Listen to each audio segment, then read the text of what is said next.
week. The 49ers will play their preseason opener Sunday against the Raiders. Quarterback Brock Purdy is ready to go after surgery for a torn ligament in his right elbow. Yeah, my arm feels great. Just still building back-to-back days and, trying to gain all the strength that I can back from, obviously, just the rehab process of things. And I feel really confident. I feel like I'm, back to a normal routine with my arm and stuff. So obviously taking care of it as much as I can on an off day and whatnot, but feel, almost back to normal. Brock Purdy, Lions wideout and punt returner Khalif Raymond signs a 2-year extension. The Lions host a preseason opener tonight against the Giants. IndyCar driver Elio Castroneves will become a minority co-owner of Meyer Shank Racing. The 48-year-old will keep cutting back his driving schedule, but he does plan to drive in the Indy 500 next year. You don't need special gadgets to be a hero. With unlimited 1.5% cash back on every purchase, everywhere, the Capital One Quicksilver Card makes you the hero of every purchase. What's in your wallet? Terms apply. See CapitalOne.com for details. Matt Moscona. I'm very important. After further review. Say it one more time. After further review with Matt Moscona. And here we go. Live from the Mercedes-Benz of Baton Rouge Studios. That's right.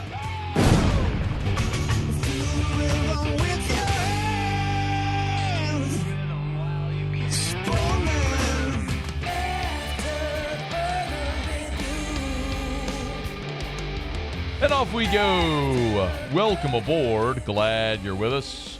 AFR presented by Don Juan Cigar Bar. I'm Matt. Love you, Matt. Paul O'Neill. They're chanting Paul O'Neill's name. Yusu. And Mr. Toby Tumplay.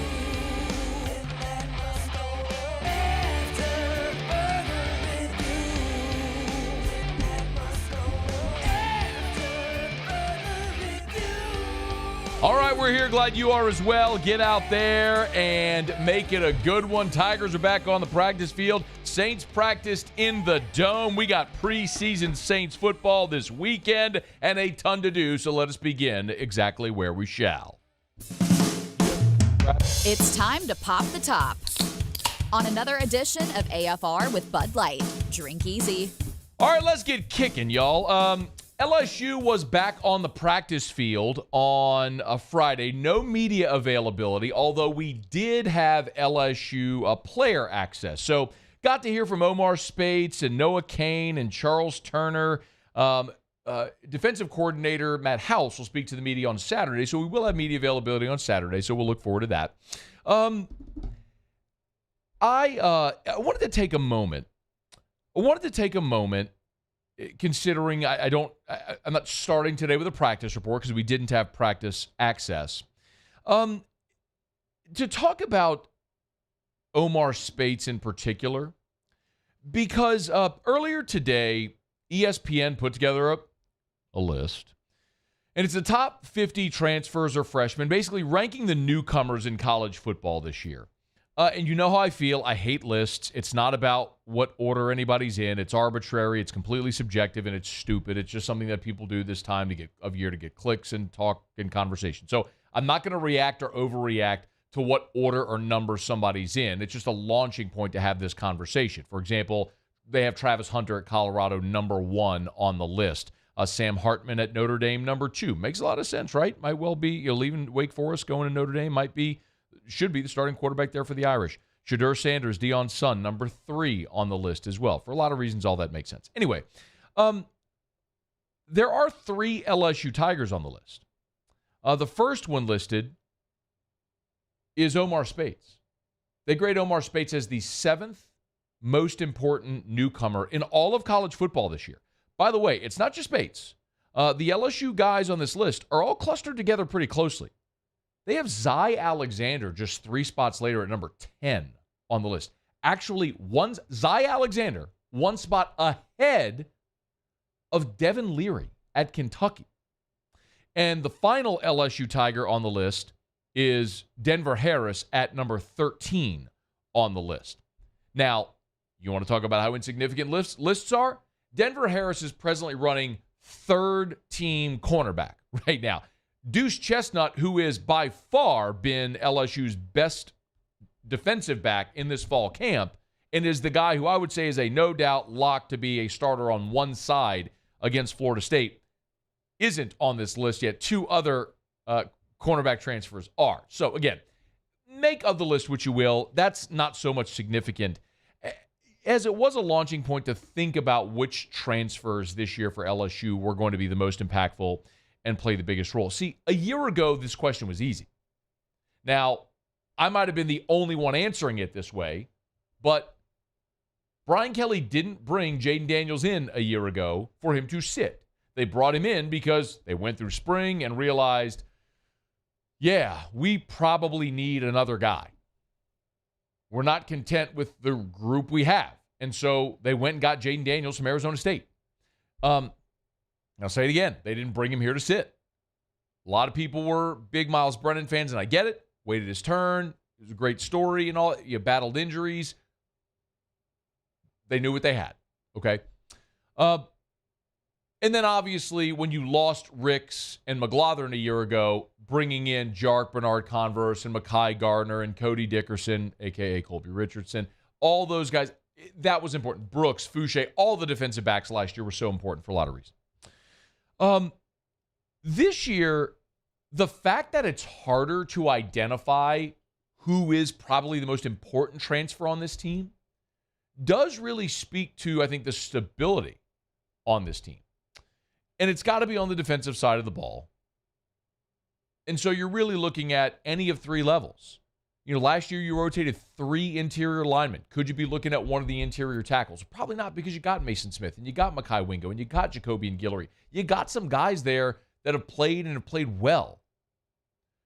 Your cornerback makes a lot of sense. You could look at that because you lose all the guys that were impactful for you a year ago. You return 1 scholarship cornerback in LaTerrence Welch. But I'm going to keep looking at Omar Speights. And maybe this is maybe I'm contradicting myself a little bit, because I think a lot of people lose sight of the fact of what Greg Penn has been for this team, or was a year ago. And maybe some of it was out of necessity, but we know Harold Perkins is moving inside and is going to be a starter. That's a given. That's a lock. Harold Perkins is going to be one of your inside backers. The question is, who is going to start opposite him? And the fact that this coaching staff went and got Omar Speights from Oregon State, a guy who played for 4 years, had been a 3-year starter at Oregon State, the fact that they went and got him is it's the same premise as to why a year ago they went and got Jaden Daniels.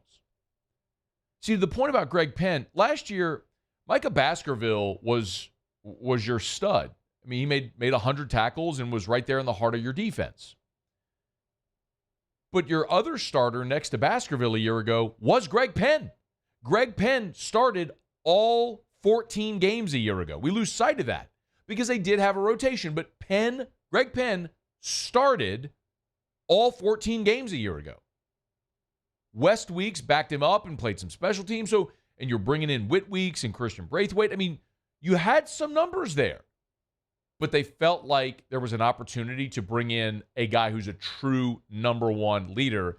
And coincidentally, Omar Speights is wearing number 1 for LSU.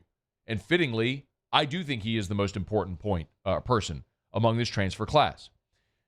Greg Penn, while he started 14 games a year ago, West Weeks started 1 game as a freshman at Virginia. West Weeks has 59 career tackles.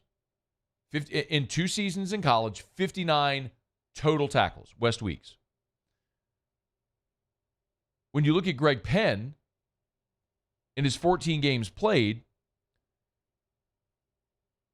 compare that to Omar Speights, who has played in 45 career games. He was a backup as a freshman, started 3 years, has played in 45 games, and has made 308 career tackles. The guy you just brought in is a dude that has been an impactful guy at the major college level for 4 years and has, for his career, 308 career tackles. You are bringing in a guy that is a tackling machine. and you are bringing him in to be a tackling machine. By contrast, Greg Penn in his career has 89 tackles. So if you combine Greg Penn and West Weeks, you combine their career numbers, that's still less production than Omar Speights has.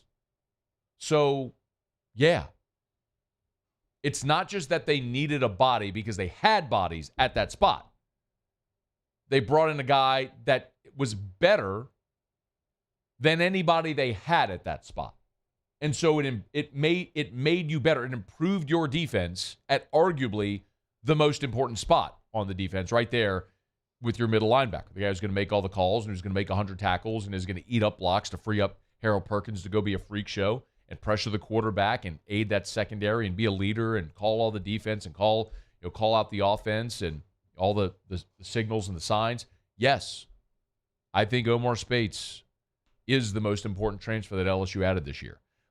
The corners are going to play a ton. There's no doubt. Deuce Chestnut, I think, is right behind Omar Speights as level of importance. And I think Deuce Chestnut's going to have a great year. And Zai and Denver Harris and all the guys that we've been talking about. But the coaches sometimes tell you without telling you. And when you had bodies at linebacker, but you still went and added that guy, it told you, yeah, it's not just the position. It's the guy they were able to add at the position.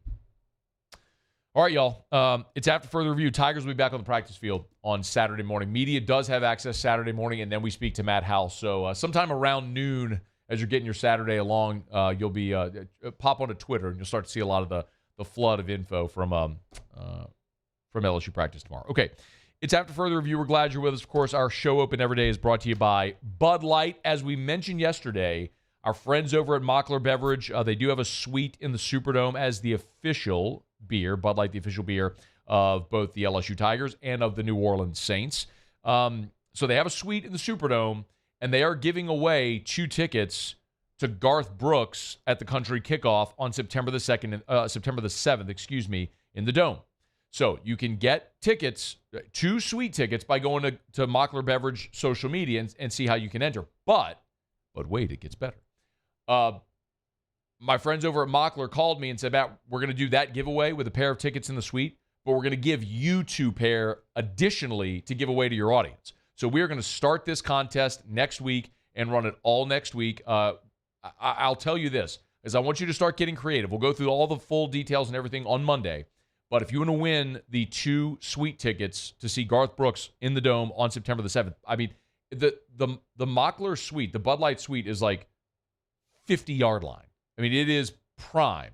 So anyway, it will involve singing or playing or performing your favorite Garth Brooks song or any Garth Brooks song and Bud Light. So those are going to be really the loose overarching parameters, but we'll give you all the details coming up on Monday's AFR. So be tuned for that and make sure you're following us on social media, how our friends over at Mockler Beverage and Bud Light are giving you an opportunity to win a pair of sweet tickets to see Garth Brooks in the Superdome coming up on September the 7th. Okay, it is after further review. We're glad to have you with us here. Let me knock out a quick break. Ross Jackson will join us next. He was actually in the renovated Dome today for Saints practice. Ross will be with us next. Stay here at AFR. AFR. AFR is brought to you by Clegg's Nursery with 4 locations in the greater Baton Rouge area. Weekend is upon us, y'all, so it is a great time if you're checking off those honeydews when you wake up on Saturday. You're going to get out and about. Maybe you think you're heading to the hardware store to get up whatever you got to get. And bypass the big box store. Go see our friends over at Clegg's Nursery with 4 locations. They're near you no matter where you are in town. Siega near Airline, LA 16 in Denham. Those of you who live in Denham and Livingston Parish, you know exactly where that is. There's not another garden center within a 5-mile radius of that store, right there on LA 16. Mid-City on Donmore, you turn off of Florida onto Donmore, it's right there on the right. And then the Garden Center on Greenwell Springs. As you're leaving Central, heading toward downtown, like you pass the sign that says, like, thank you for visiting Central, it's immediately on your right. It's Clegg's Nursery. Hey, check out the Aeon Mosquito Barrier. Don't let mosquitoes ruin your outside fun this summer. The Aeon Mosquito Barrier at Clegg's Nursery can help. Buy local, shop local at Clegg's Nursery. Gulf Coast Bank and Trust is giving our customers the power to bank anywhere, anytime during this challenging event. And we're right there with you. Our mobile banking app is a smart way to manage your money and time. Gulf Coast Bank and Trust. the bank that cares about you.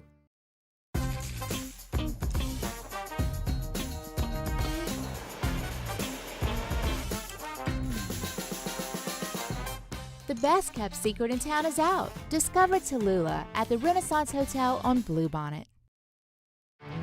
There it is, the extra mile, on the border of expected and extraordinary, for those willing to go further, like vans customized for work or play, with safety and tech to keep you connected, supported by a 5-star sales, service, and finance team, and backed by the 1-star you know. So go the extra mile. It's never crowded, because so few have what it takes to go there.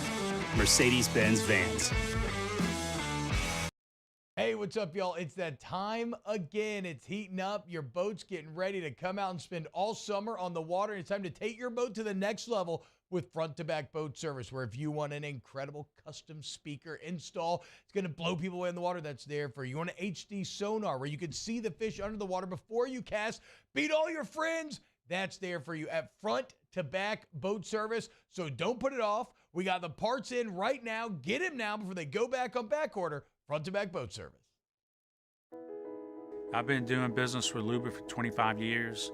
They're dependable, trustworthy. It's just the attention to detail with our clients. Our folks have years and years of experience. They're highly trained professionals, but many companies have that asset. What I'd like to think makes Luba a bit different is that we use those talents in a way that truly is dedicated to serving the needs of the folks who depend on us. Gulf Coast Office Products is a nationally recognized Savin office equipment dealer based right here in Louisiana. Over 100 employees strong, Gulf Coast has the boots on the ground to support all vertical markets, from education, engineering, legal, and finance. With the latest in office technology, from desktop to production segment units, Gulf Coast and Savin have the perfect fit for you. Call 225-756-2644. That's 756-2644 for Gulf Coast Office Products.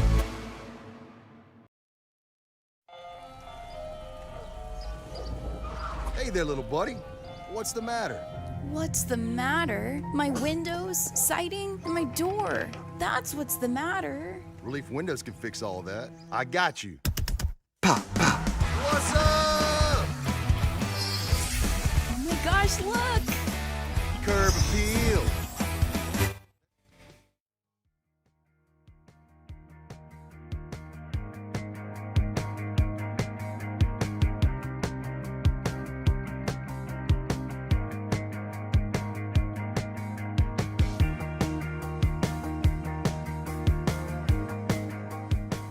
After further review with Matt Moscona, presented by Don Juan Cigar Bar. Saints got to work out in the Dome today. New turf, some renovations. Our guy Ross Jackson was there, and he's here right now. Hey, man, how are you? Hey, buddy, doing great. As always, appreciate you having me on, man. It's my pleasure. Hey, I want to start with, look, you got a firsthand view. Tell us about the Dome, the upgrades, man. How did it look?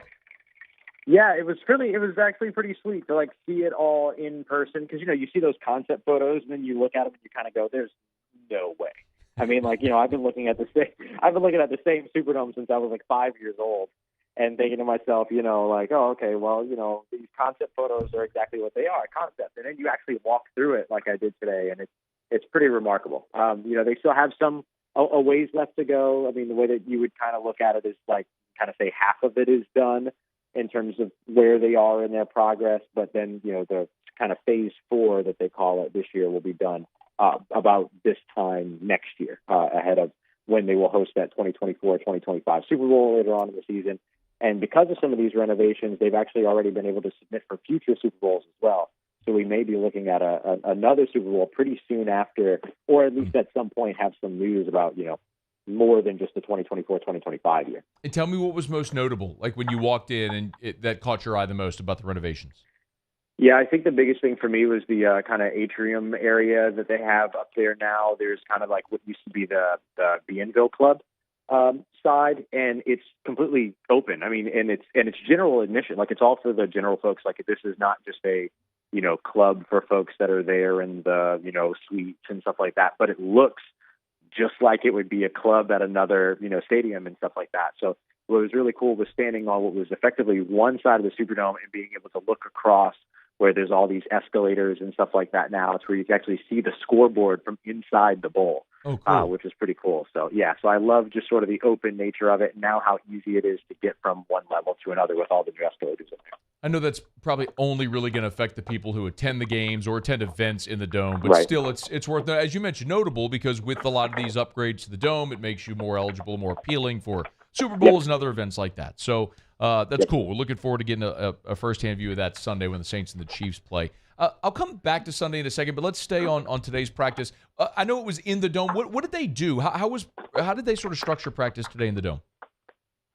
Yeah, practice was a little bit different in the Dome today, but they got a lot of similar work that you would usually see them get in 7-on-7s. They did a couple of team drills. Instead of them doing one-on-ones, they did this sort of drill that they've added over the course of this season to where they've been kind of doing what I guess I would call 2-on-2s. So if you imagine, being lined up within the 5-yard line of the goal line, so a goal line situation, and you're running what the offense would call the rub routes, the defense would call the pick routes, right?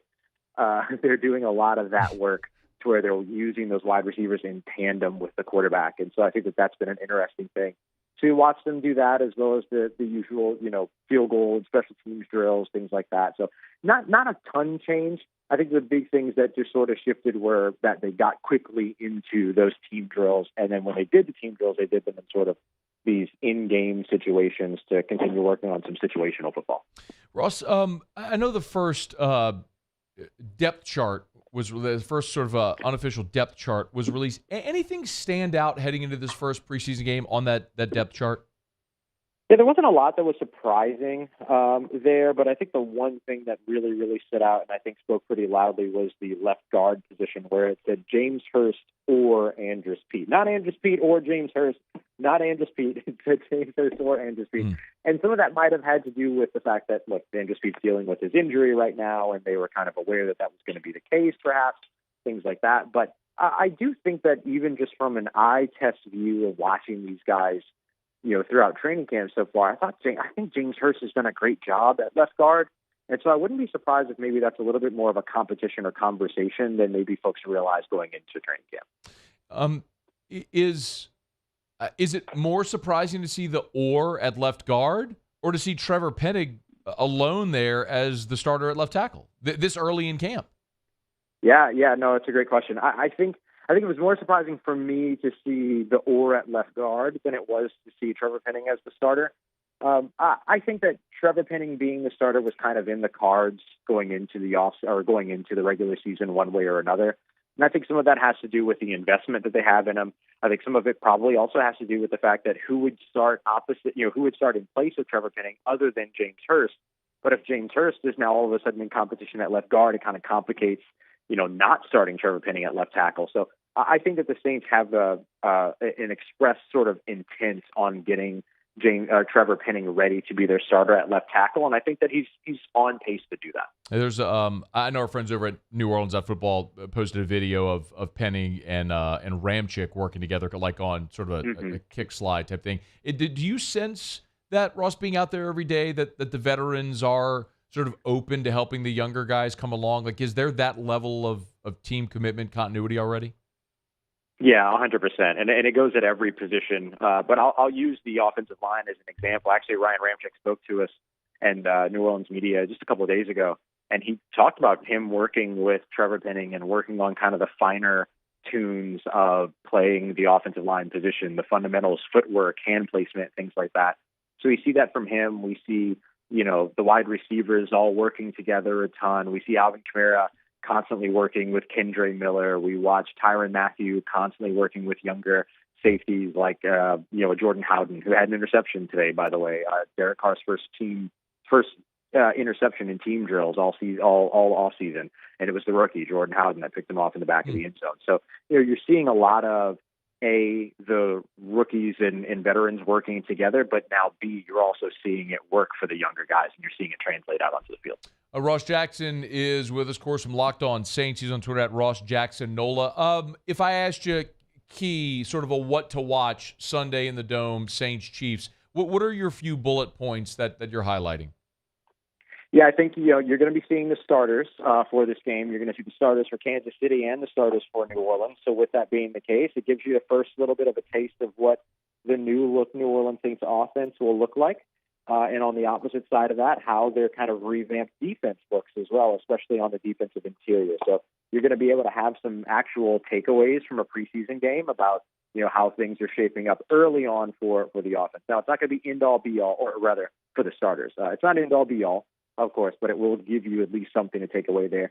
And then I think, you've got a couple of players that you're going to be watching. Watch Alontae Taylor, number one, and see how, he continues to move forward as he continues to close the gap in that cornerback position battle with Paulson Adebo. Watching the rookies and Brian Brzee on the defensive line, as well as A.T. Perry at wide receiver. How do they continue to make their strides and step forward? Jordan Howden, number 31 at safety. There will be a lot of those opportunities to really get a chance to get a look at all of these players and the younger guys in particular who are going to see quite a bit of time out on the field.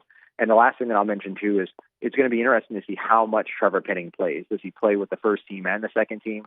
Does he only play with the first team? I'll be really interested to see that, because if there's anybody out there that can benefit from more snaps than just with the starting unit, it's Trevor Penning, just to continue to build those reps and kind of stack those opportunities. Hey, Ross, before you go, one more thing. I'd love a thought on Jalen Smith. Signed, was at practice today. I presume he'll play some role in the preseason game. Just a thought on the addition of the linebacker? Yeah, I like the addition. He's 6'2", 245-pound off-ball guy. That's what the New Orleans Saints don't have on their roster right now. Dennis Allen was really clear about it a couple of days ago, where he said, hey, we're still trying to find out who the off-ball, or in other words, coverage linebacker, right, the guy that does a little bit more of the coverage work. Who's the off-ball linebacker behind guys like Demario Davis and Pete Werner? And then he straight up said that, they don't know who that is yet. They don't have an answer for that. And so you go out and you get a guy that has played over 500 coverage snaps in each of his major seasons, going back to his Dallas Cowboys seasons, and seeing the effectiveness that he plays in coverage. He's not a takeaway artist by any means, but he can take some players out of games. And so if he's able to stay healthy and maintain the athleticism and speed that has always kind of been his brand, then there's value for him there as a depth linebacker behind Demario Davis and Pete Werner, and I think that's what you're looking for out of him.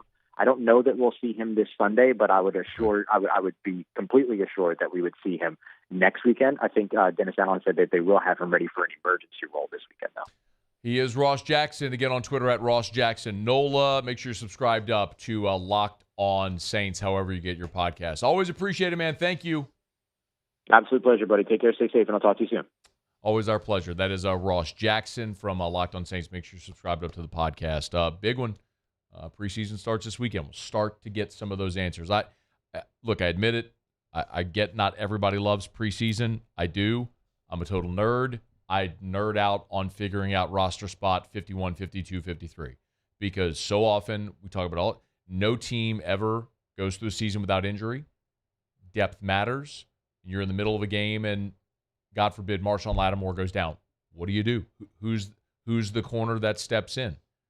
We know you love Adebo and Alontae Taylor along with Lattimore, but then there's Roby, and then does it cause a domino effect? And then who steps where on special teams units? It all matters when every roster spot in the NFL is so valuable. So yes, 51, 52, 53, especially in a year where you might be keeping a fourth tight end and a third quarterback.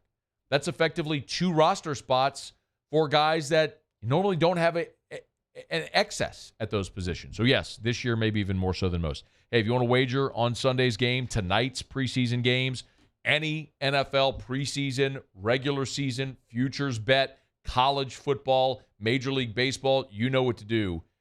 Download the DraftKings Sportsbook app and use the promo code Baton Rouge. If you're a new customer, download the DraftKings Sportsbook app, use the promo code Baton Rouge, make a $5 bet on anything.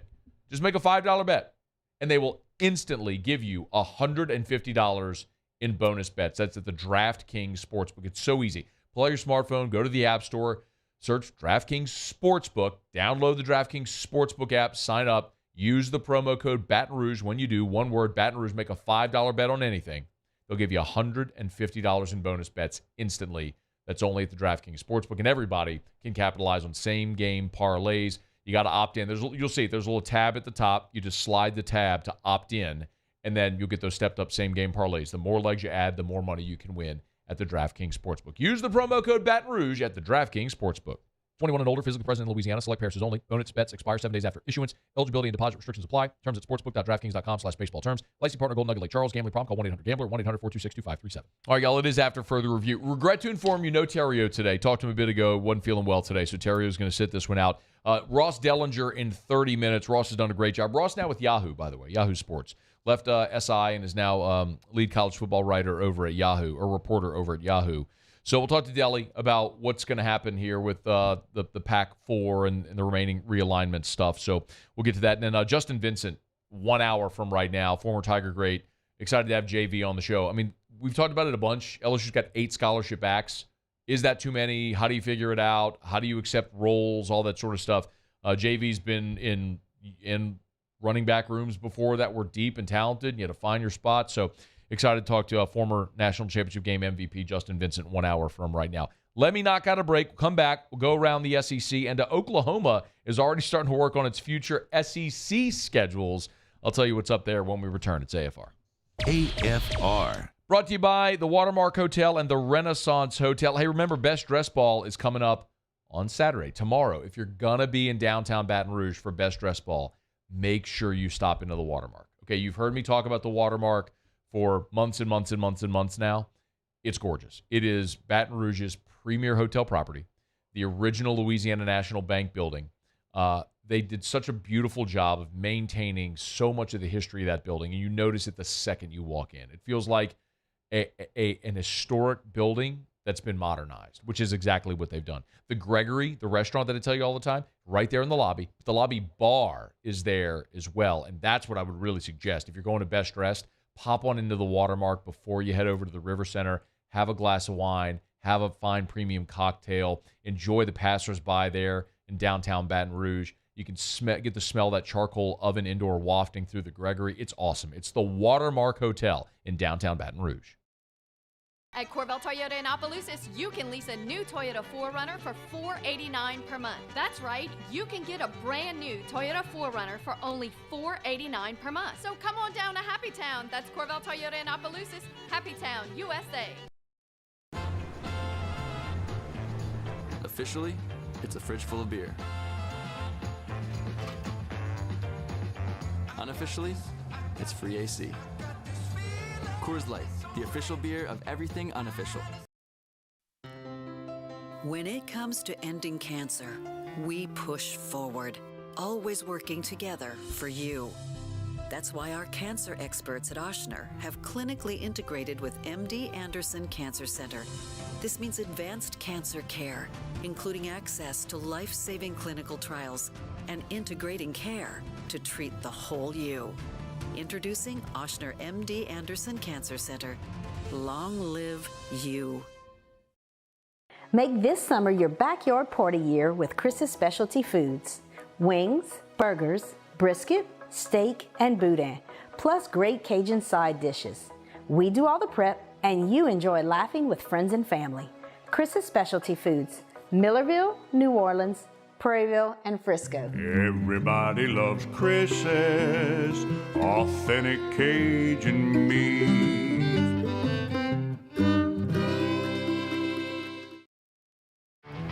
There it is, the extra mile, on the border of expected and extraordinary for those willing to go further, like vans customized for work or play, with safety and tech to keep you connected. Supported by a 5-star sales, service, and finance team, and backed by the 1-star you know. So go the extra mile. It's never crowded, because so few have what it takes to go there. Mercedes-Benz Vans. When is a taco more than just a taco? When it's Government Taco. Voted best tacos 3 years in a row by 225 Magazine, Government Taco puts the most delicious spin on tacos the capital area has ever seen. With creative combinations like the Magna Carrot, the Filibuster, or the Steak of the Union. Plus perfect tortilla chips paired with the best salsa and queso you've ever had. And happy hour every day from 3 to 6 p.m. and all day on Thursday. Government Taco, 5621 Government Street. Dylan Cruz here to tell you about Six Rings Baseball and Softball Camp. If you live on the North Shore and play ball, go to Six Rings Camps with former LSU assistant coach Dan Canaveri. His knowledge is second to none, and your child will improve and have fun doing it. Camps were held at Coquille Park and Six Rings Academy in Covington with 4 sessions over the summer. Full day and morning only sessions are available from ages 7 to 13. Go to sixringsbaseball.com.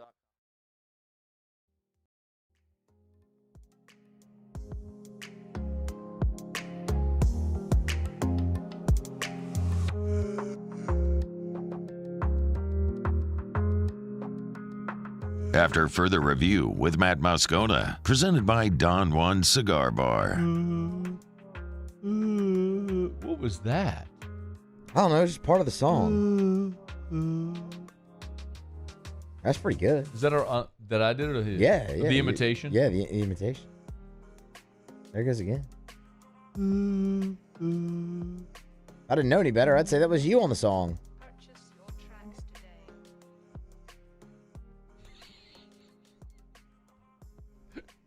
Use with the unlicensed music. At least we have moved past the same 4 songs. Hell, there you go. We're using over and over and over again. It is After Further Review. We're glad to have you hanging out with us here on a Friday edition, brought to you by Don Juan Cigar Bar. I was at Don Juan yesterday, shot the Clay Young show. They had me and Gordy. So Clay's a good friend for those who don't know. There's a lot of people who listen, of course, on our great affiliates in New Orleans and Alexandria and Lafayette and Lake Charles and on the web all over.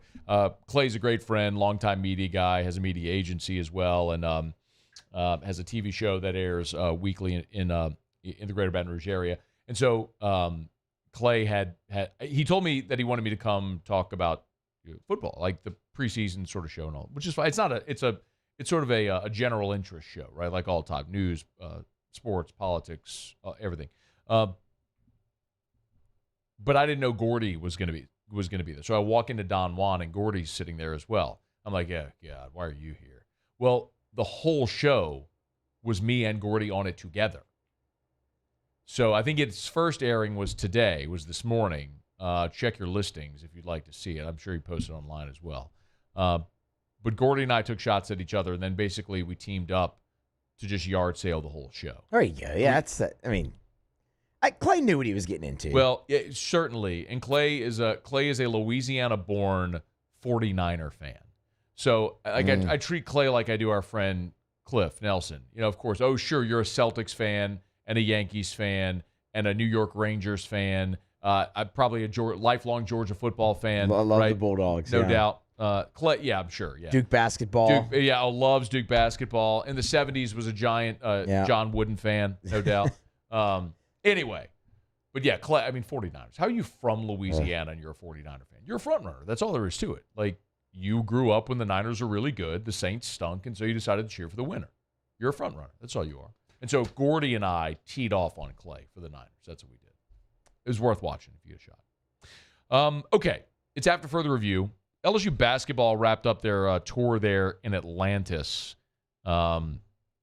Down in the Bahamas, they go 3-0, and they're headed back home. So good on the Tigers for wrapping up their Battle for Atlantis tour, their Bahamian tour, 3-0, and hopefully some good camaraderie. You can check out the LSU social media, the LSU basketball social media. They got some vlogs that they've had throughout their time there, videos, and honestly, man, maybe even more so than the basketball, the most important part of those trips often is just the camaraderie of teams, leaving this bubble, going somewhere together, traveling together, eating every meal together, staying together, and starting to develop an identity together. So you only can do that once every 4 years, and Tigers went down to the Bahamas, went 3-0 in those games, and hopefully are much better for it. And, I think the expectations year 2 for Matt McMahon are going to be elevated. Now, it's when you finish dead last in the conference, there's only one place to go. You either stay dead last or you go up. So how far will they climb this year? Be interesting to watch this basketball team, but a lot of business on the gridiron before we start talking hoops. All right, it's After Further Review. We do it every day about this time. Let's go around the SEC. Around the SEC, presented by Gulf Coast Office Products, excellence in imaging solutions. The Tennessee Volunteers. Tennessee center Cooper Mays underwent a minor medical procedure. Coach Josh Heupel says they expect him to return for the season opener against Virginia on September the 2nd. A Mays preseason All-SEC selection started 19 consecutive games for the Vols. With Mays out, fifth-year senior Ollie Lane slides over to center. Lane was the front runner to start at left guard. And with Lane shifting over, Texas transfer Andrej Karic took over at left guard. The Florida Gators. Florida football defensive lineman Justice Boone is out for the year. Tore his ACL in Thursday's scrimmage. He'll undergo surgery in 2 weeks. Billy Napier said it was a non-contact injury. Boone jumped up to celebrate making a play and tore his ACL when he came down. Sound familiar? With Boone out, Napier says a number of players could slide in that strong side defensive end slot, including Tyreek Sapp, Jack Pyburn, Caleb Banks, true freshman Kelby Collins. But that is a starting defensive lineman for Florida, lost for the year. The Arkansas Razorbacks. A.J. Braithwaite, defensive back transfer from Western Kentucky, is no longer with the team following the first week of fall camp. Braithwaite currently in his sixth and final season of eligibility. He's a 6-foot, 195-pound safety. Played 48 career games at Western Kentucky, so he's expected to be a veteran presence in that Arkansas secondary. Played just 8 games last year for Western Kentucky due to injury, but was vying to start there at Arkansas. The Auburn Tigers.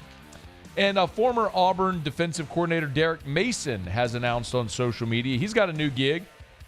He'll be in the broadcast booth for the SEC Network. He'll join Dave Neal and Taylor Davis on the SEC Network calling games this fall.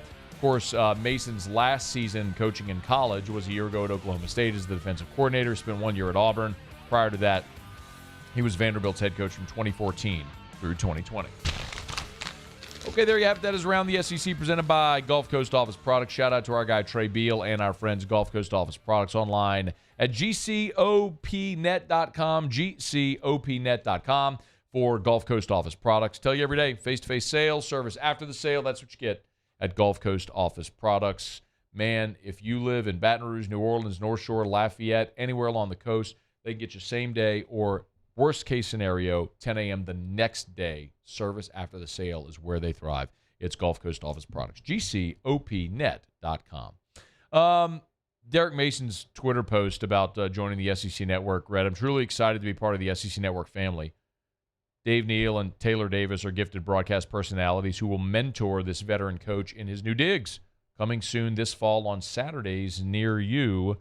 All gas, no brakes. It just means more. I wonder how Derek Mason's going to do in that role. He got a lot of experience because every year at SEC Media Days, he would basically just park it for the whole week and go on everybody's shows because, look, Vanderbilt needed a promotion, so he took advantage of it.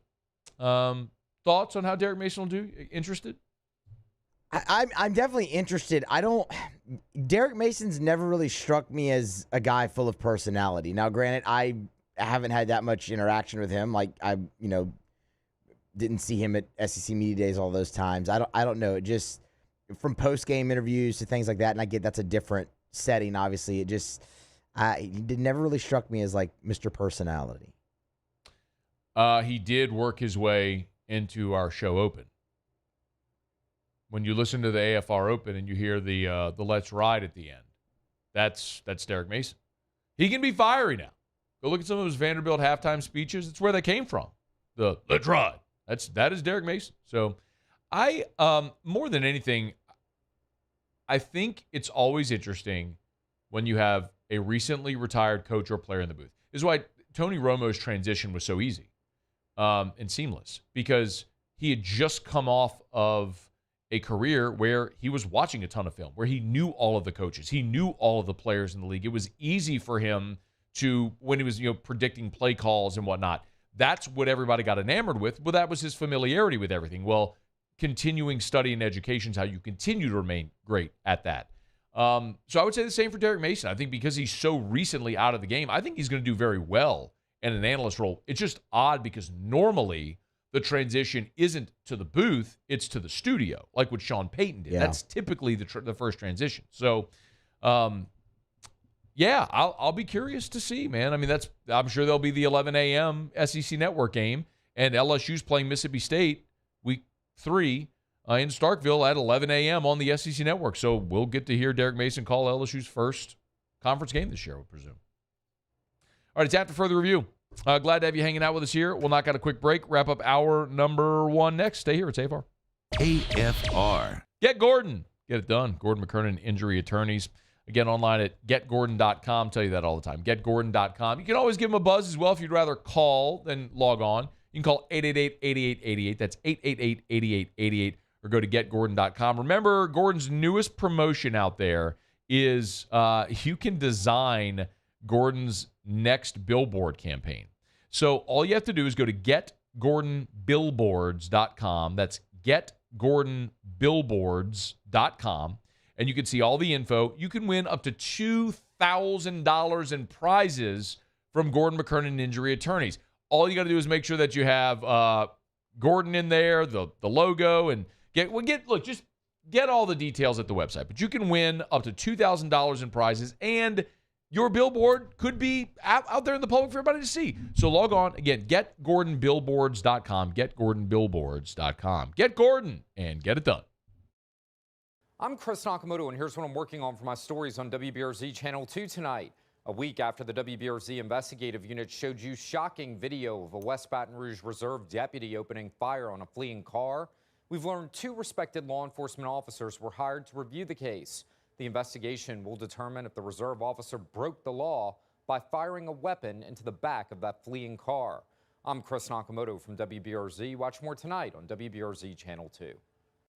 Follow us on Twitter at 1045ESPN to cast your vote in the Citizens Bank and Trust poll of the day. Vote daily inside Off the Bench, live at lunch on Palmer. And after further review, Citizens Bank and Trust brings you the poll of the day via Twitter at 1045ESPN.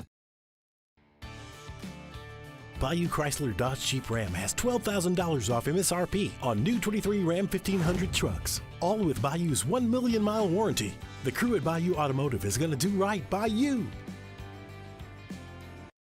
Hey, what's up, y'all? It's that time again. It's heating up. Your boat's getting ready to come out and spend all summer on the water. It's time to take your boat to the next level with front-to-back boat service, where if you want an incredible custom speaker install, it's going to blow people away in the water, that's there for you. You want an HD sonar where you can see the fish under the water before you cast, beat all your friends, that's there for you at front-to-back boat service. So don't put it off. We got the parts in right now. Get them now before they go back on back order. Front-to-back boat service.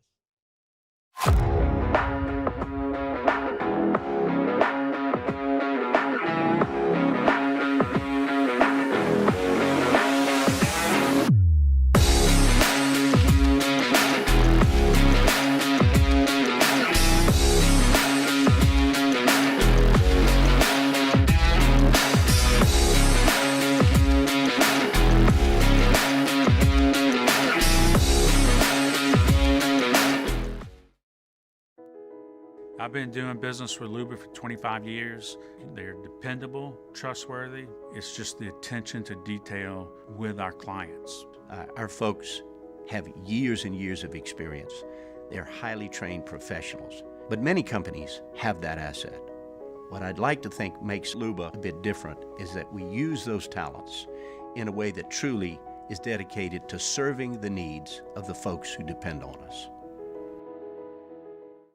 Gulf Coast Office Products is a nationally recognized Savin office equipment dealer based right here in Louisiana. Over 100 employees strong, Gulf Coast has the boots on the ground to support all vertical markets, from education, engineering, legal, and finance. With the latest in office technology, from desktop to production segment units, Gulf Coast and Savin have the perfect fit for you.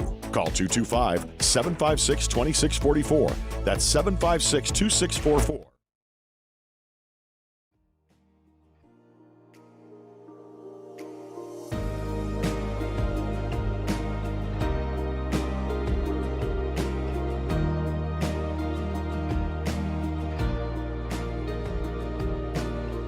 After further review with Matt Moscona, presented by Don Juan Cigar Bar.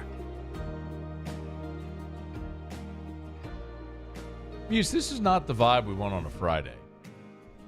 It's a nice, chill little guitar not strum. the vibe we want. Not the vibe we want on a Friday. I need you to do better over there.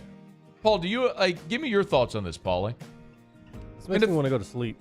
Go to sleep. Like, I was literally thinking. So I did acupuncture for a while. You know, back chronic back stuff. I've tried everything. I'm telling you. Like, when you go sit in the acupuncture chair, this is the kind of stuff that they're playing when they're trying to put you into trance. Like, this is the kind of, I think, like, I might actually be having some sort of, like, subconscious. Where'd you go? Uh-oh. Matt's asleep. It's never good. I'm better. I'm back. No, he's back. That's what it feels like, Muse. I just thought it was like, good chill Friday type. Like, here we go. No, that's some sports. Friday is, let's go. It's Friday. Yeah. Weekend's here. All right, kill the mute. Please get rid of that. Jeez. Whew. Like, I'm going to have to go chug another 5-hour energy to get into the next hour after that. SEC-bound Oklahoma has added Houston and Maine out of the FCS. In the long-standing tradition of Southeastern Conference football, you naturally add a crappy FCS opponent that nobody wants to see, against whom Oklahoma will be favored by 7 touchdowns or 8 touchdowns or 10 touchdowns, something like that. Because, hey, that's what we all want, right? Isn't that what we all want to see? That's what we want. We want Oklahoma against Maine. Is that their third? Is that their third Saturday in November game? I bet it will be. Probably will we actually don't know yet. Ah. So here's the thing: Oklahoma has added Houston. They've added Houston to fulfill for 2024 to fulfill the SEC mandate that you have a Power 5 non-conference opponent. Remember, Houston is now in the Big 12. So Oklahoma has scheduled Houston for 2024 to fulfill their non-conference opponent Power 5 requirement. And they've also added Maine to the 2024 schedule as well. Now, I am curious, 2 things. Number one, I'm curious how many teams are going to look to satisfy their Power 5 requirement in whatever league by scheduling Houston, Central Florida, Cincinnati, BYU. The new Power 5 teams in the Big 12. Now, BYU, for a lot of for the SEC, look, LSU scheduled BYU in 2017. And BYU had some good seasons, some good, some bad, but they voted did satisfy when they were independent the Power 5 requirement. And LSU, by the way, also has Houston scheduled for 2025. They have Houston. Look up what year that is. They're playing, and LSU's playing in Houston. My understanding, I believe, is that is going to be at Reliant, but they're playing that game sort of as a one-off to obviously to play in Houston and to get a game in that market where they just recruit so heavily. So that's one. I am curious how many schools in the Power 5 are going to schedule those for as their Power 5 non-conference opponent requirement. The other thing, do you have it? Not yet. Just Google future LSU football schedule. Well, that's what I did, but I didn't see it in 2025 or 26. Don't worry about it. I got it. LSU will play Houston in 2027. That's in either September 5th or September the 6th. The other thing interesting about the schedule for, announcements by Oklahoma is that they've added Maine. So Maine, that's not interesting because they'll kick the ever-living crap out of Maine. But they have not announced the date yet for that game. And the reason is they're waiting to see what their SEC schedule is going to be, which tells you, even though we know there is going to be an 8-game SEC schedule, there's still a lot of ambiguity, even among the league partners, we know who they're going to play, but on what dates. Because the hard thing that they're going to have to satisfy is something like, think of it through an LSU prism. Who is LSU going to play in the final weekend? If, with Texas coming into the league, if the league wants Texas and Texas A&M to play in their traditional Thanksgiving slot, well, then LSU doesn't have an opponent in the final weekend of the regular season. Do they move the Arkansas game back to the Thanksgiving weekend? You just play it maybe on Saturday instead of the Friday. But then if that happens, then what does Missouri do? That's been Missouri's game. Well, who did they play the final? So there's all these questions about not who they're going to play. We know who every team in the league is going to play, but when they are going to play them. That much still very much remains to be seen. Okay, it's After Further Review brought to you by Shaw Bills Tire and Auto Service, ShawBillsTire.com. Weekend is upon us. If you find you have issues with your tires, get by Shaw Bills. If you need new tires, get by Shaw Bills. ShawBillsTire.com, ShawBillsTire.com. You can schedule service online. You can shop for tires online. And our friends at Shaw Bills are hiring. So if you want a career instead of a job, Shaw Bills can help. They have a great starting salary, competitive pay, great bonus structure as well. It's Shawbills. ShawBillsTire.com. Shawbills, where we keep you rolling. Hey, hat tip to Floyd Mayweather. If you haven't seen this, obviously the tragedy going on in Maui right now with the wildfires there, 53 confirmed dead already. Floyd Mayweather is helping 70 families. He flew these families from Maui to Honolulu. He's putting them up in hotel rooms for several weeks, bought them food, clothing, everything. So amid that tragedy, Money Mayweather stepping up in a big way. So hat tip to Floyd Mayweather for doing an awesome thing for the victims of those wildfires. Ross Dellenger coming up after SportsCenter. AFR. AFR is brought to you by Traction. TractionSports.com. TractionSports.com. Traction, where champions are made. All right, y'all. School has started. Fall sports are getting rolling. If your son or daughter plays a winter or spring sport and they're in their off season, but you want to keep them training, they want to keep training to be their very best, you got to go check out Traction. TractionSports.com. Y'all, when Mac Chuili opened up Traction, his objective was always to provide this community, our state, a world-class, state-of-the-art training facility for athletes of all ages and skill levels. And he's achieved that. Think about the money that Traction has invested into that facility to help our community. The turf fields, the world-class training facility. Traction is said every day where champions are made. It doesn't matter what sport, what level your son or daughter plays. They have sport-specific training that you can get right now at Traction. Go to TractionSports.com. Traction, where champions are made. Oh, hey, what's up? It's Big D and Bubba, 100.7 The Tiger Morning Show. We'd love for you to join us every weekday, 4 a.m. till 9 a.m. Yeah, everything you want in a show. Country music. We got laughs. We got celebrity in-studio guests. We just need you. Join us every weekday morning, 4 a.m. to 9 a.m., right where it all started. That's right. Louisiana's country station, 100.7 The Tiger.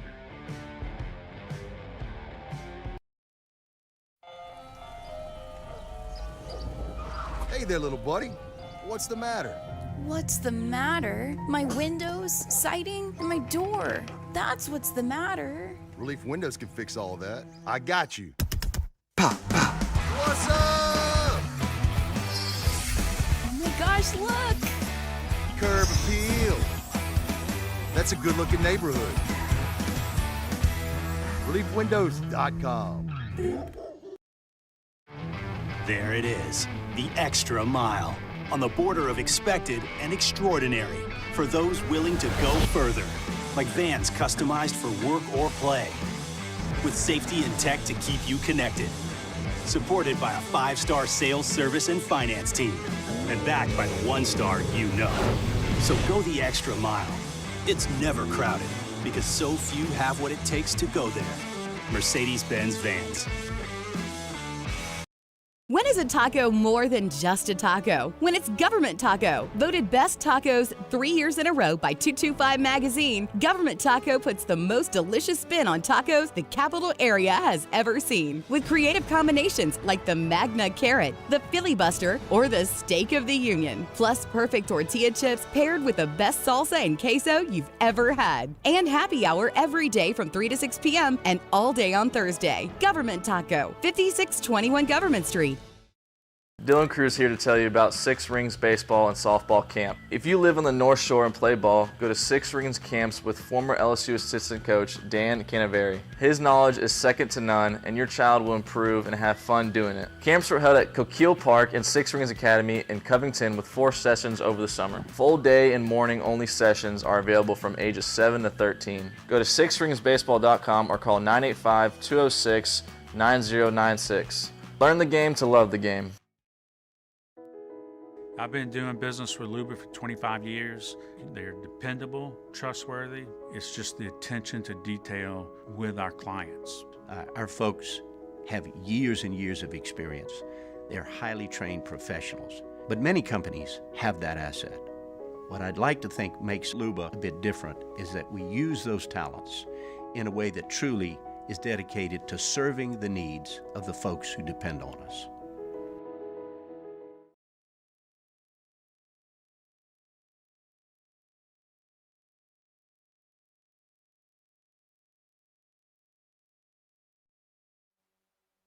This This is SportsCenter. I'm Doug Brown. 6 more NFL preseason games tonight, including the Falcons and Dolphins in Miami. And when the Chiefs play the Saints on Sunday, Kansas City quarterback Patrick Mahomes will likely only play in the first quarter. Mahomes played just 36 snaps in the preseason last year. Cowboys offensive lineman Zach Martin continues his holdout with the preseason opener tomorrow against the Jaguars. Is there a chance Martin could be traded?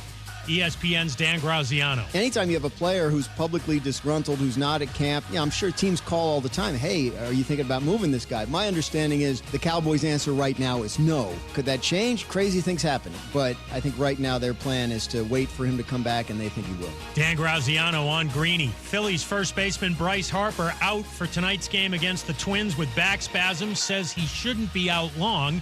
Yankees pitcher Nestor Cortez goes back on the injured list today with a strained left rotator cuff. He had just come back last Saturday after 2 months on the IL. You don't need special gadgets to be a hero. With unlimited 1.5% cash back on every purchase, everywhere, the Capital One Quicksilver Card makes you the hero of every purchase. What's in your wallet? Terms apply. See CapitalOne.com for details.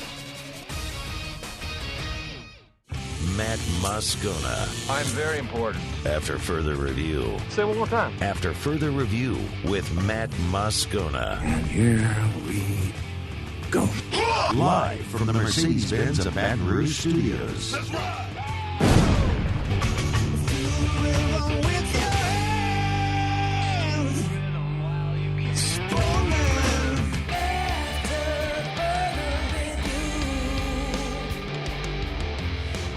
Hour 2, off we go. Welcome aboard. Glad you're with us. AFR presented by Don Juan Cigar Bar. I'm Matt. You're a loser, Matt! Hey, shut up, kid. Paul O'Neill. They're chanting Paul O'Neill's name. Musso. And Mr. Toby Tomplay.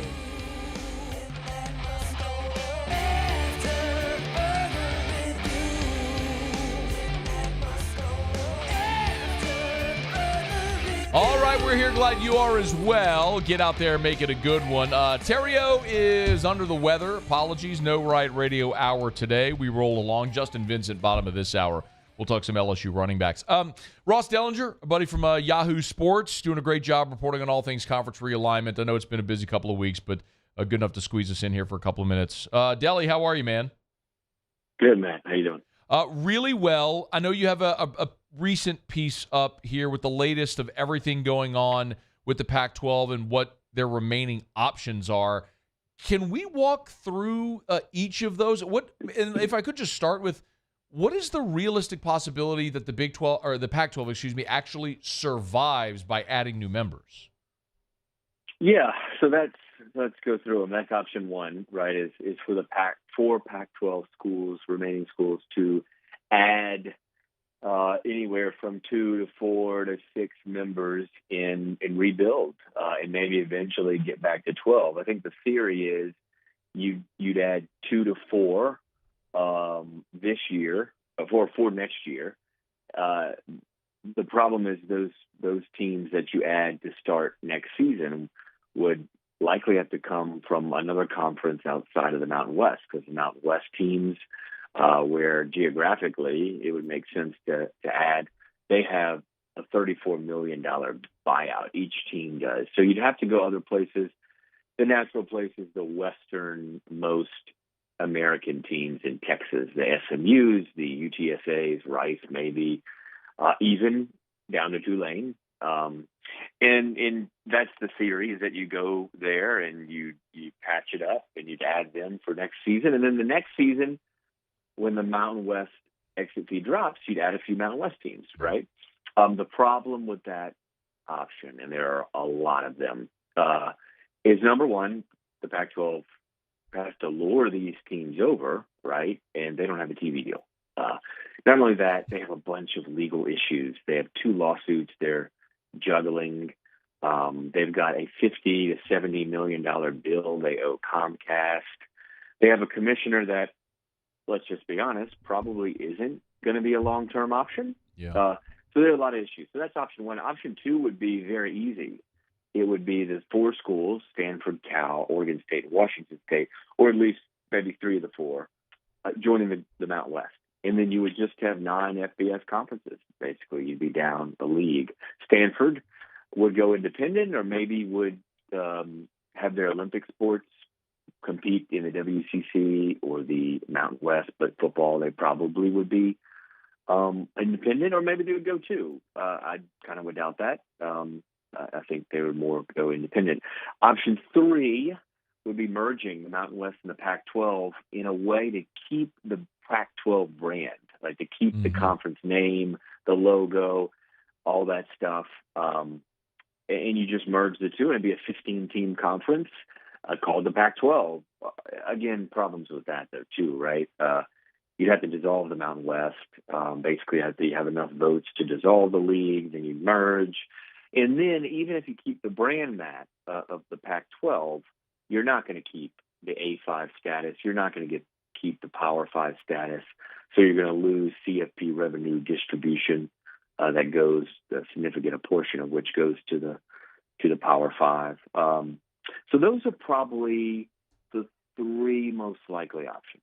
You maybe the best quote in your piece up at Yahoo that I read a bit ago is you anonymously quote a college administrator who says, quote, "How does Stanford get left out?" Stanford with a question mark and an exclamation point. Would you rarely see the question mark exclamation point, in text? That's not like literally a text message to a friend on a phone, which I think illustrates the emphasis. What does this say? How is Stanford, this beacon of academic excellence, how is Stanford not a more valuable property to these leagues?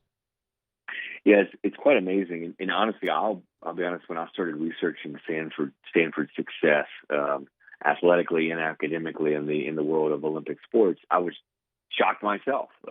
They've won 134 national championships, team national championships, 134, the most of any school in the country. They've won 26 out of 29 NACTA, I forgot exactly the name, but it was basically the most successful athletic department for that year. They've won it 26 of the last 29 years. And then academically, Matt, they're number 3 ranked in the country. It's crazy. And it probably speaks, like I wrote in there, it probably speaks to the current environment in landscape and college athletics, where there is a race that is all contingent on one single sport, football. And you need to have a good football program, but even more so, you need to have football viewership. You need to bring that. You need to have football attendance. And you need to have a large football fan base that follows you everywhere and is a resource. So, and let's just be honest, Stanford doesn't have that, right? They don't. And they've been fairly successful when you look at the last 10 to 12 years in football, but they just, the Bay Area in general, right, just probably doesn't have the lure of others. So it's a statement of that the best Olympic sports athletic department in one of the best universities academically can be left behind because of football. It's so interesting too, Ross, because the whole point was expanding the playoff, and I was trying to bring the West into college football, and now it feels like the divide is even greater than ever before. Ross Dellenger is with us for a couple more minutes at Ross Dellenger. One thing I get often, Ross, here, and I mean, look, you worked in this market, you get it. You've grown up in the SEC. From my audience, from people down, they'll say, okay, that's fine, I get it. The Pac-12 is going away and all stuff. Why do I care? Why should an SEC fan or a college football fan in this part of the country care what happens to Oregon State and Washington State and Stanford and Cal? Well, number one, I guess they don't have to care. I know. If they do, if you feel the need for me to come up with reasons that they should care, I think the number one reason is something that Greg Sankey from the SEC commissioner said multiple times, and it's what you hit on there, right, is the CFP was expanded to create a national championship, to get more access for more teams nationally from coast to coast was the thought and the theory. You want to have a national event, a national tournament.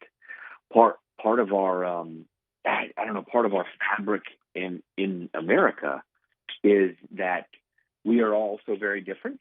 Right? We have this huge country. We are all so very different. And look, the political climate in the last few years has shown that we are a fractured kind of country, but that we do and can come together for things like athletics and in sports.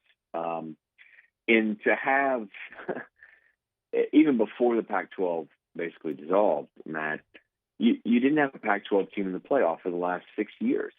And it doesn't feel, like a national championship. And that's probably nobody's fault except the Pac-12's fault. Mm-hmm. And what we're seeing, Matt, I think geographically, and I'll go back to what I just said about how we're kind of a fractured country, and we're so different, the Southeast and New England and the East Coast and obviously the West and the Midwest. We all are so different. But I think that you can blame point a lot of fingers for the dissolving of the Pac-12. You can blame the last two commissioners of the Pac-12 and the current commissioner of the Pac-12 and the presidents of the Pac-12 and the TV network, right, in Fox and or ESPN. But really, the blame lies probably in the culture of the West Coast when it comes to college football. It's not what it is in Texas. It's not even what it is probably in places like Oklahoma. It's certainly not what it is in the Southeast or the Midwest.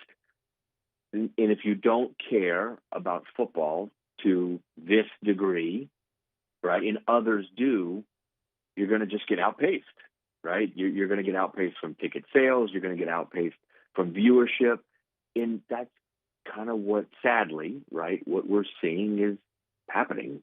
And it's kind of sad because I think as an SEC fan, that those SEC fans out there, and me being from the Southeast, wants a coast-to-coast championship, wants everybody to be competitive. But it's hard when Alabama and LSU and the Georgias are going out to the West Coast and landing all these five-star prospects in the backyard of Oregon, in the backyard of USC. And why are they doing it? I remember interviewing a bunch of Georgia players, Matt, at the national championship game, which was in L.A. this past year. And there was a bunch of L.A. guys on Georgia's team, and I interviewed like all of them, I think, kind of just to find out, like, why did you make this cross-country? And pretty much every one of them said, well, I visited Georgia, and I saw a game there, and I visited, UCLA or even Oregon or whatever. I saw a game there, and I thought, yeah, I'm going east of the Mississippi River. Yeah, I don't think it's sad, Ross. I don't really care about it. I had a feeling you might say that. I know you like. Did you see me on Twitter last Friday? Just like flicking little Mountain West fleas off my shirt collar for Friday night. I mean, whatever. Like, but this is. I mean, I'm not trying to debate you on it, but the point remains. Like, it's their own damn fault. They're the ones who didn't invest the resources or enough give a damn. Like, I shouldn't care more about your football program than you do. So this is why you have your lot in life if you're the Pac-12. So, onward, I suppose.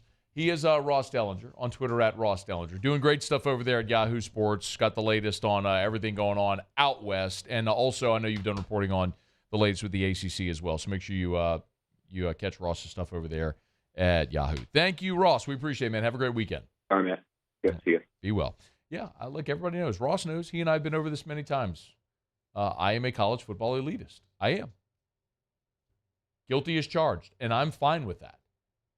I'll say it again. Like, I love football. I love college football, and I will watch college football. If you put college football on TV, sans another option, I will watch. I'm the one that wants 100 bowl games because it's more TV in December when Aunt Maud is cooking a casserole and you don't feel like talking to Uncle Charlie.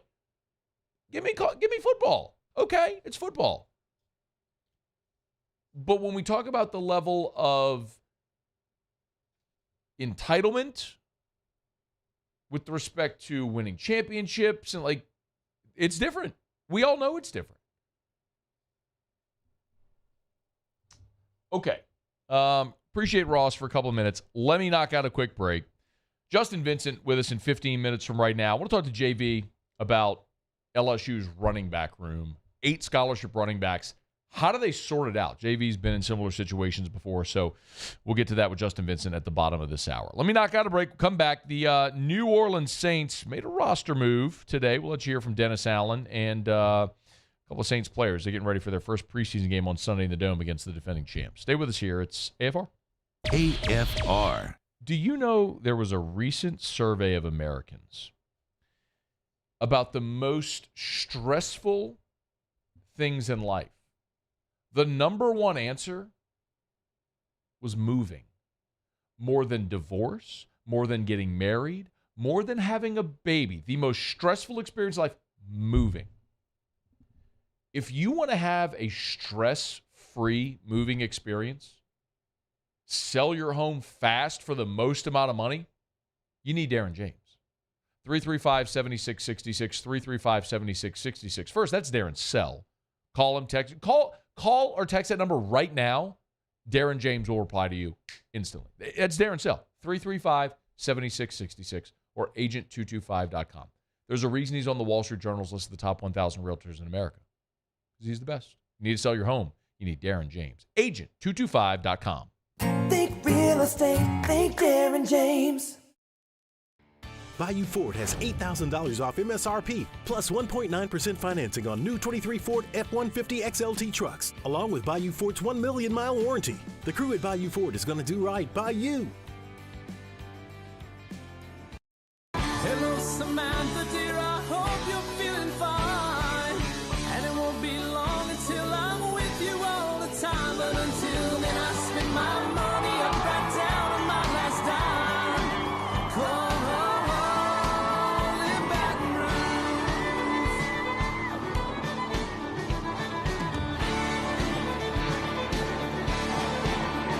I'm ready, what you put me on through. Gotta send my love down to Gulf Coast Office Products is a nationally recognized Savin office equipment dealer based right here in Louisiana. Over 100 employees strong, Gulf Coast has the boots on the ground to support all vertical markets from education, engineering, legal, and finance. With the latest in office technology from desktop to production segment units, Gulf Coast and Savin have the perfect fit for you. Call 225-756-2644. That's 756-2644 for Gulf Coast Office Products.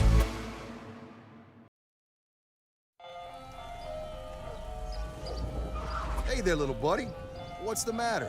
What's the matter? My windows, siding, and my door. That's what's the matter. Relief Windows can fix all that. I got you. Pop, pop. What's up? Oh my gosh, look! Curb appeal. That's a good-looking neighborhood. ReliefWindows.com. There it is, the extra mile, on the border of expected and extraordinary for those willing to go further, like vans customized for work or play, with safety and tech to keep you connected, supported by a 5-star sales, service, and finance team, and backed by the 1-star you know. So go the extra mile. It's never crowded, because so few have what it takes to go there. Mercedes-Benz Vans. When is a taco more than just a taco? When it's Government Taco. Voted best tacos 3 years in a row by 225 Magazine, Government Taco puts the most delicious spin on tacos the capital area has ever seen. With creative combinations like the Magna Carrot, the Filibuster, or the Steak of the Union. Plus perfect tortilla chips paired with the best salsa and queso you've ever had. And happy hour every day from 3 to 6 p.m. and all day on Thursday. Government Taco, 5621 Government Street.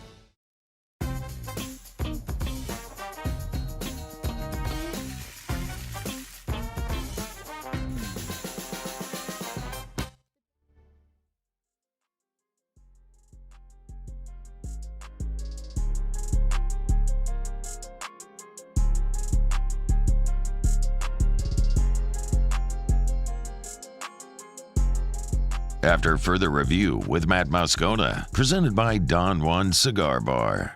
He worked out pretty good for us, moved around really well. He's been a productive player in our league at an off-the-ball position, so we felt like he was somebody we'd like to bring into the mix, have him come in and compete and see where we're at.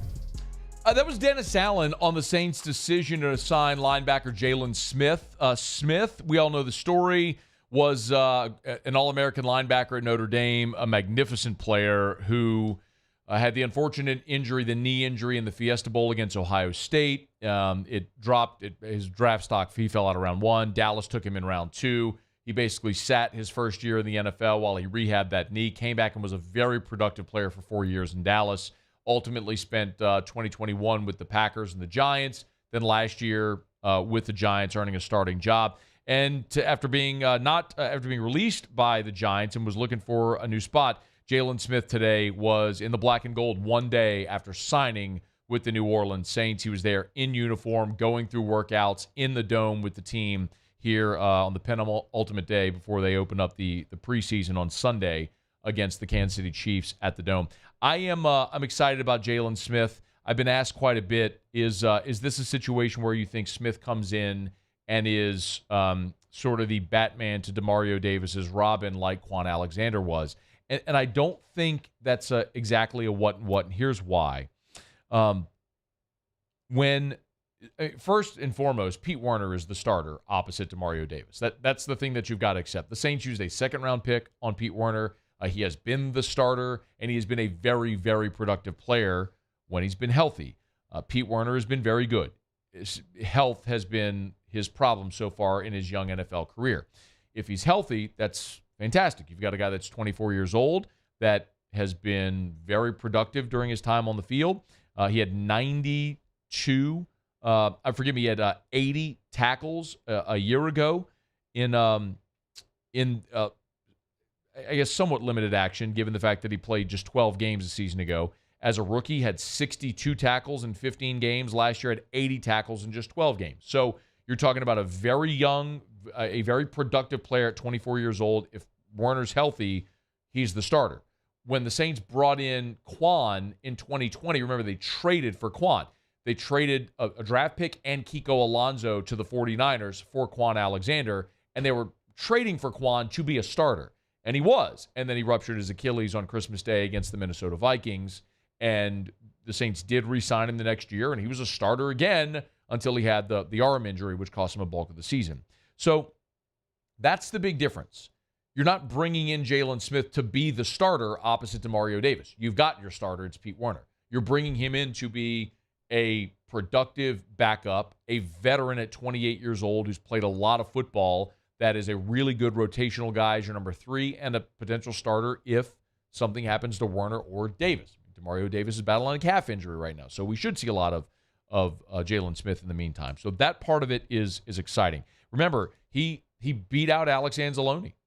Quan did. Beat out Alex Anzalone to start whenever the Saints brought him in, and Anzalone was the number 3. I would say look more at the role Alex Anzalone played in the defense in those years, and that's the role Jalen Smith would be asked to play in this defense for the New Orleans Saints. But I love the signing. We'll get details on particulars, but the money clearly worked out fine, and you've got a guy who's been a massively productive player throughout his career when he's been healthy, and was really good last year for the Giants when they brought him in. He ended up beating out Tay Crowder and won the starting job there. Ended up starting 11 games, and starting in October, and then started in the postseason as well. So really like the Jalen Smith signing. Now, what's interesting is that to bring in Jalen Smith, they released Kiki Kuti, who's a wide receiver. Remember, Kiki Kuti was drafted by the Colts in round 4. I'm sorry, drafted by the Texans. Forgive me. He was drafted by the Texans in 2018 in round 4. So this was a guy that was thought highly enough to be an early day 3 draft pick in round 4 by the Texans. In 3 years in Houston, was a serviceable player. Had 83 catches for 941 yards. He went to the Colts and he played there in 10 games over the last 2 years, and was also a special teamer as a punt returner. I liked bringing in Kiki Kuti to New Orleans because it gave you even more depth options at receiver. I don't think there was any certainty ever that he was going to win a job, but it spoke to the depth they have at receiver when a guy who was a high draft pick and who has played a lot of football is fighting to win a roster spot. But I think more so what it shows you is you bring in a linebacker and you let a receiver go. Now, obviously, you're not letting a linebacker go. You brought in Jalen Smith because you needed depth and bodies at linebacker. But you look at the roster, you go, okay, where are we heavy? And that's where you cut. And so the Saints were looking at that, and they said, okay, we're heavy at receiver. And keep in mind, that's with Rashid Shaheed being injured right now. We've gone over this, y'all. There are two stone-cold lead pipe locks at receiver to make this team. Two. It's Chris Olave and Michael Thomas. I fully anticipate Rashid Shaheed's going to make the team. As much as it pains me to say it, Traquan Smith is likely going to make this team because they see a lot of value in him, okay? But could someone have an awesome preseason camp, all that stuff, and win a roster spot? Absolutely.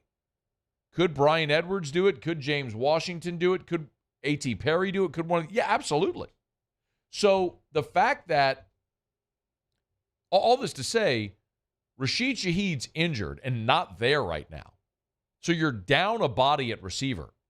And you still felt your depth was good enough there that you could let go a guy that's a former fourth-round pick who has been a productive receiver and returner in the NFL. Not a practice squad guy, not someone who did it at a small college, who's done it in the NFL.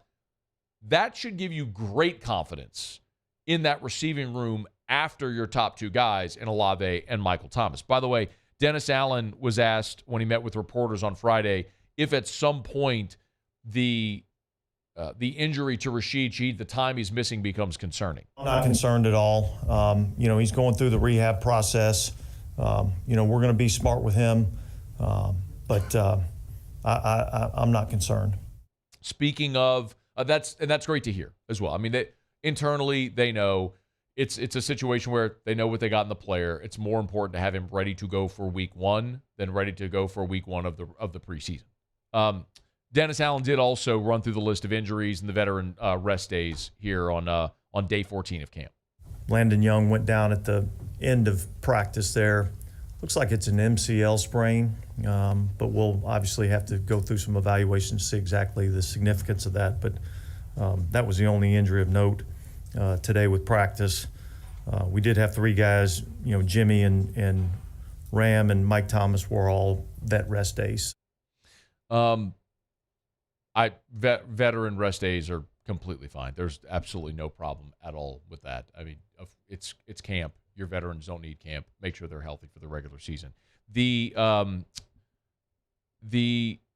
injury to Landon Young is kind of the one to highlight there, because I don't know if you've looked at the depth chart, the unofficial depth chart that the Saints released, but they have Trevor Penning as the starter at left tackle, and they have Landon Young as the backup at left tackle. So that's a little surprising, quite honestly, considering Hurst. They have Hurst, by the way, as the backup at left guard. It's a Pete or Hurst at left guard. But the fact that they have Trevor Penning as the starter at left tackle and Landon Young as the backup at left tackle is notable, because in a real like game situation, if Trevor Penning was starting at left tackle and had to go out, my assumption is that Hurst would be the next guy in. And we've also seen Pete play left tackle. So losing Landon Young there is a little bit of a red flag. So something to circle, keep an eye on if the MCL injury is serious to Landon Young and costs him any appreciable time. Speaking of Trevor Penning, he was back at it on the practice field, feeling like himself again, throwing blows on the practice field on Friday. Not the first fight that's ever happened in training camp, right? It's the first one we've had, but it's not the first one that ever happens. And, you hit on the same guy day in, day out, day in, day out. Eventually tempers kind of flare a little bit. And we had a little dust up and we got it handled, and then we go back to practice. God, I hope Trevor Penning has an awesome year. He needs to. I mean, you invested a lot of draft capital in him. I love the mean streak. That's never changed. He's just got to prove he can go out there and be an every down left tackle for you in the NFL. Great chance to start proving that on Sunday in the Dome against Kansas City. All right, quick break. Justin Vincent will join us next. We'll talk some LSU running backs at AFR. AFR. Brought to you by River City's 1 Hour Air, where they're always on time or you don't pay a dime. 752-0001, 752-0001, 752-0001. These record-setting heat waves. It's 101 degrees in Baton Rouge right now. That's air temp. That's not even heat index. Remember, your AC unit sits outside of your house 24/7, 365. The heat, the humidity, the bugs, the rain, the storms, all of it. Got to make sure that thing is taken care of. If you have any issues at all with your home central AC, do what I do. Call River City's 1 Hour Air.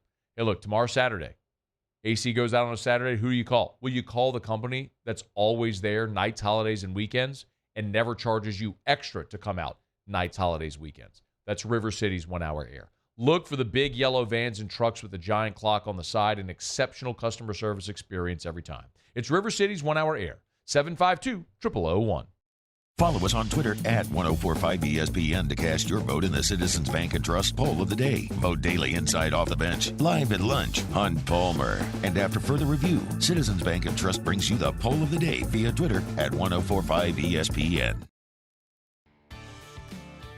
Bayou Chrysler Dodge Jeep Ram has $12,000 off MSRP on new 23 Ram 1500 trucks, all with Bayou's 1 million mile warranty. The crew at Bayou Automotive is going to do right by you. Hi, I'm Brandon Landry, founder and CEO of Walker. Hi, my name is Dr. Craig Green. This is Ryan Terrio with HUDCORoofing.com. Hey, it's Matt Moscona. No matter how big your commercial roofing job, HUDCO can help. My patients come to me because they trust that I can get the job done at a high level. Ryan Terrio and Richard Tilley have the same level of trust when it comes to roofing. If you have a roofing issue, call HUDCO Roofing. Give us a call, 364-1007, and we'll come to your house and give you a free inspection. I've been doing business with Luba for 25 years. They're dependable, trustworthy. It's just the attention to detail with our clients. Our folks have years and years of experience. They're highly trained professionals. But many companies have that asset. What I'd like to think makes Luba a bit different is that we use those talents in a way that truly is dedicated to serving the needs of the folks who depend on us. I'm Chris Nakamoto, and here's what I'm working on for my stories on WBRZ Channel 2 tonight. A week after the WBRZ investigative unit showed you shocking video of a West Baton Rouge Reserve deputy opening fire on a fleeing car, we've learned 2 respected law enforcement officers were hired to review the case. The investigation will determine if the reserve officer broke the law by firing a weapon into the back of that fleeing car. I'm Chris Nakamoto from WBRZ. Watch more tonight on WBRZ Channel 2.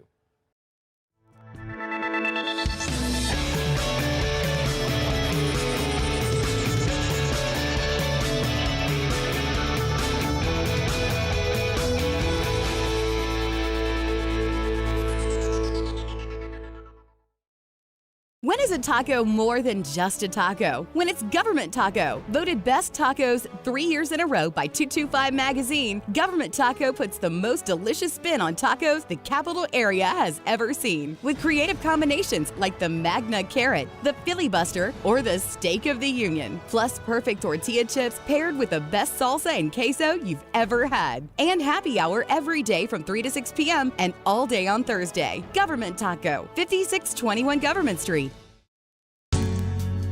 Was a humid day, barefoot children play, looking for the summer.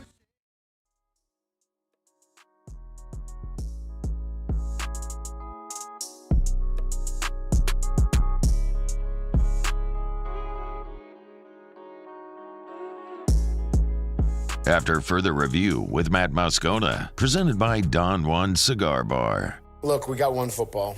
That hasn't changed. So, we'll figure it out as it goes. But my guess is that, it always ends up coming back to, the guys with the most experience end up kind of rising to the top and taking it over.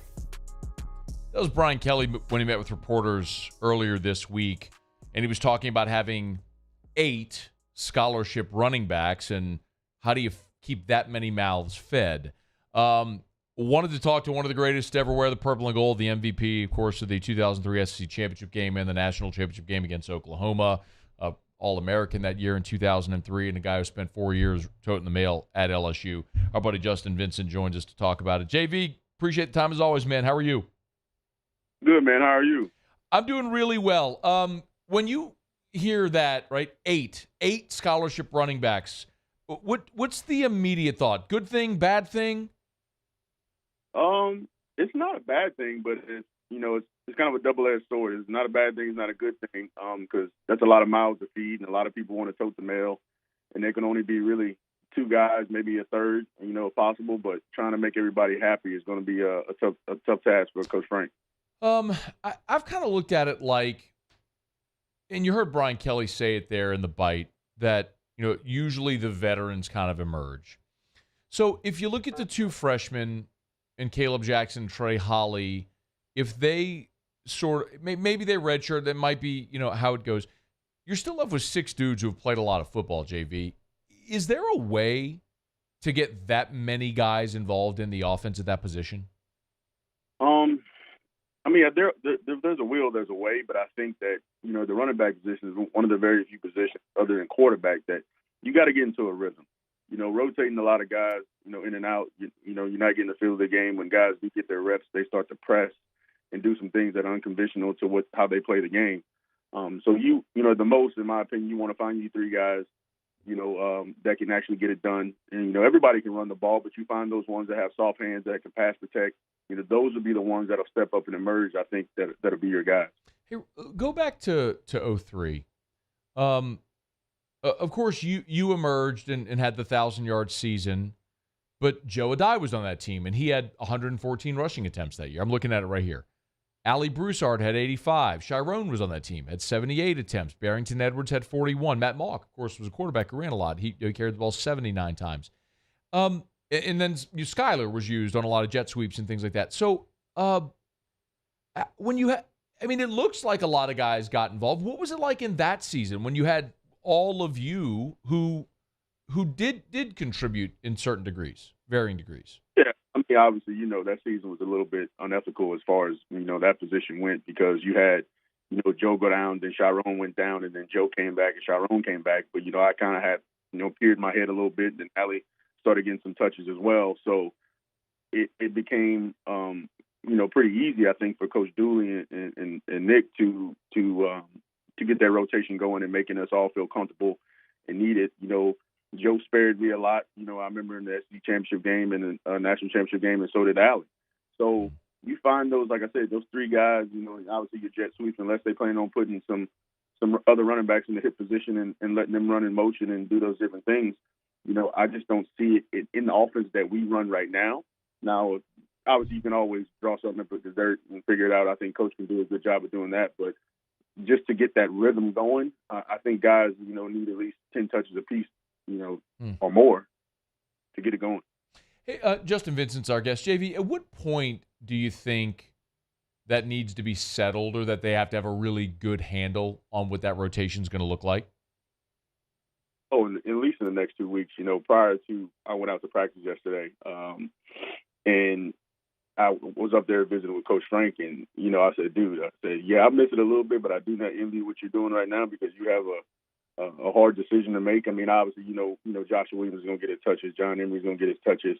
And finding that third guy, whether it's Noah Kane or Armani or Trey or the 2 freshmen and Caleb and Trey Holly. So you want to get them going. And also you got Logan Diggs who ran for 822 yards. So it's what do you do?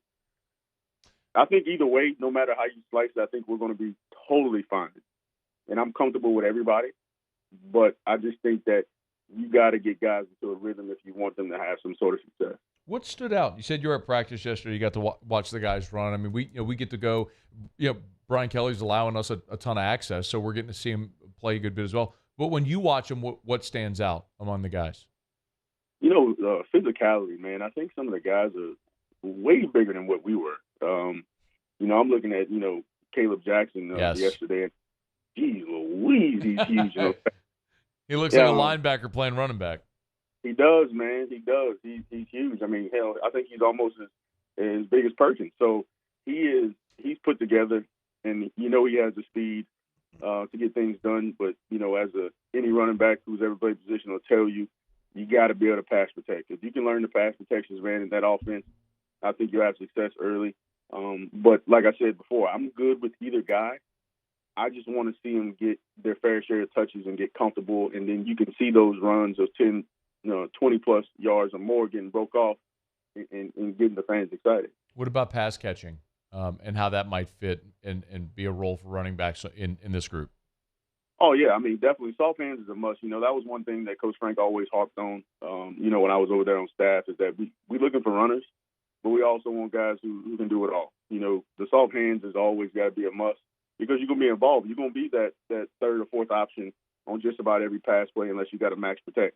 So you got to be able to go out there, get in your route, get open. When the ball does come to you, be able to catch it and secure it and do what you do. But, catching the ball, and I think, yesterday I watched two of the young guys stay after practice and catch some balls off the jug. So, I'm good either way.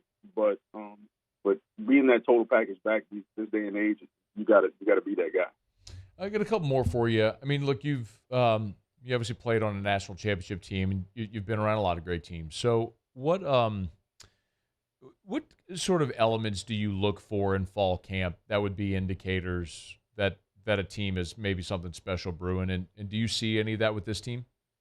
Yeah, that cohesiveness, that competitive spirit.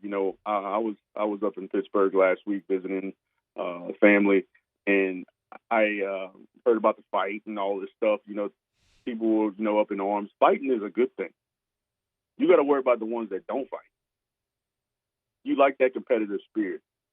And those things, whether, people want to believe it or not, those type of things bring people together. Then I like what Coach Kelly does. He incorporates a lot of, those off days, that quality time, whether they're at the food maker, whether at the movies or they go to dinner, having those guys around each other and spending quality time and getting to know each other, those things matter.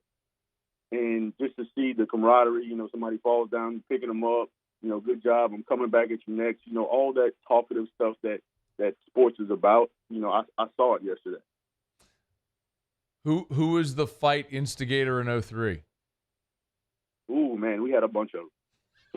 I mean, it's funny. It's funny you brought that up because I'm in a big 2003 national championship thread right now because this year is our 20-year reunion. Yeah. And we're going to celebrate the Florida game. We were just talking about it the other day, between Bryce White and Marquise Hill and, Lionel Turner, as calm as he is, if you see him out in public, he used to want to square it up all the time, too. Now, Dorsett Buckles, the head coach at Hammond High, he used to like to fight, too, now. Dorsett Buckles. Dude, these are names I hadn't heard in so long, man. Yeah, dudes like to get after it, man, and that was something we always did, and we hung out with each other, and I think, instantly you can tell, from groups, and obviously I don't know yet because I haven't been around them that much, but those guys will know, when things start going and the bullets get hot and then get some live action, they're not banging on each other, they'll know what they have. He is Justin Vincent. I'm sorry, JV, I think the phone cut out. Do you have something else? No, that was it. Justin Vincent, former Tiger great, of course, working now with TAF. So, want to donate your money, call JV over at TAF. How about that? Yeah, come see me. Come see me. We are definitely, being innovative in what we do over here. We're trying to raise these philanthropic funds for our student athletes and point them in the right direction as far as facility goes and academic services and anything that we can provide to make their 4 years here a remarkable one. JV, I'm glad you said that. Real quick, someone asked me today, and I don't know the answer. What are they building on the back of the ops building in between ops and the field? What's that metal frame that they're building? Yeah, so this is Coach Kelly's baby, man. He wanted something. Our training room. Obviously, everything in that building got a revamp in 19, but the training room space is still staying the same size.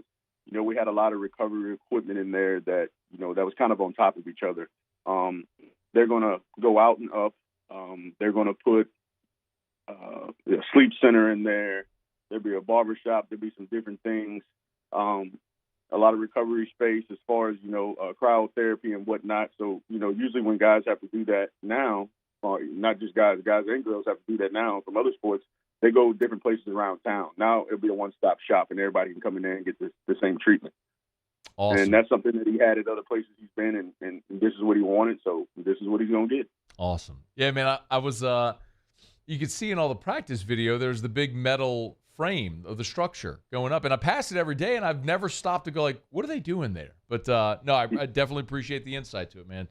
Definitely forward thinking. All the I's dotted and the T's crossed.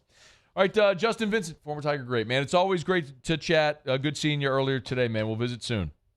Definitely, man. Thank you. All right, be well. That is Justin Vincent. This is After Further Review, 20 years from the 03 team. I know I've said it a million times, but 03, that was my senior year at LSU. For me, that's always my favorite of the championship teams.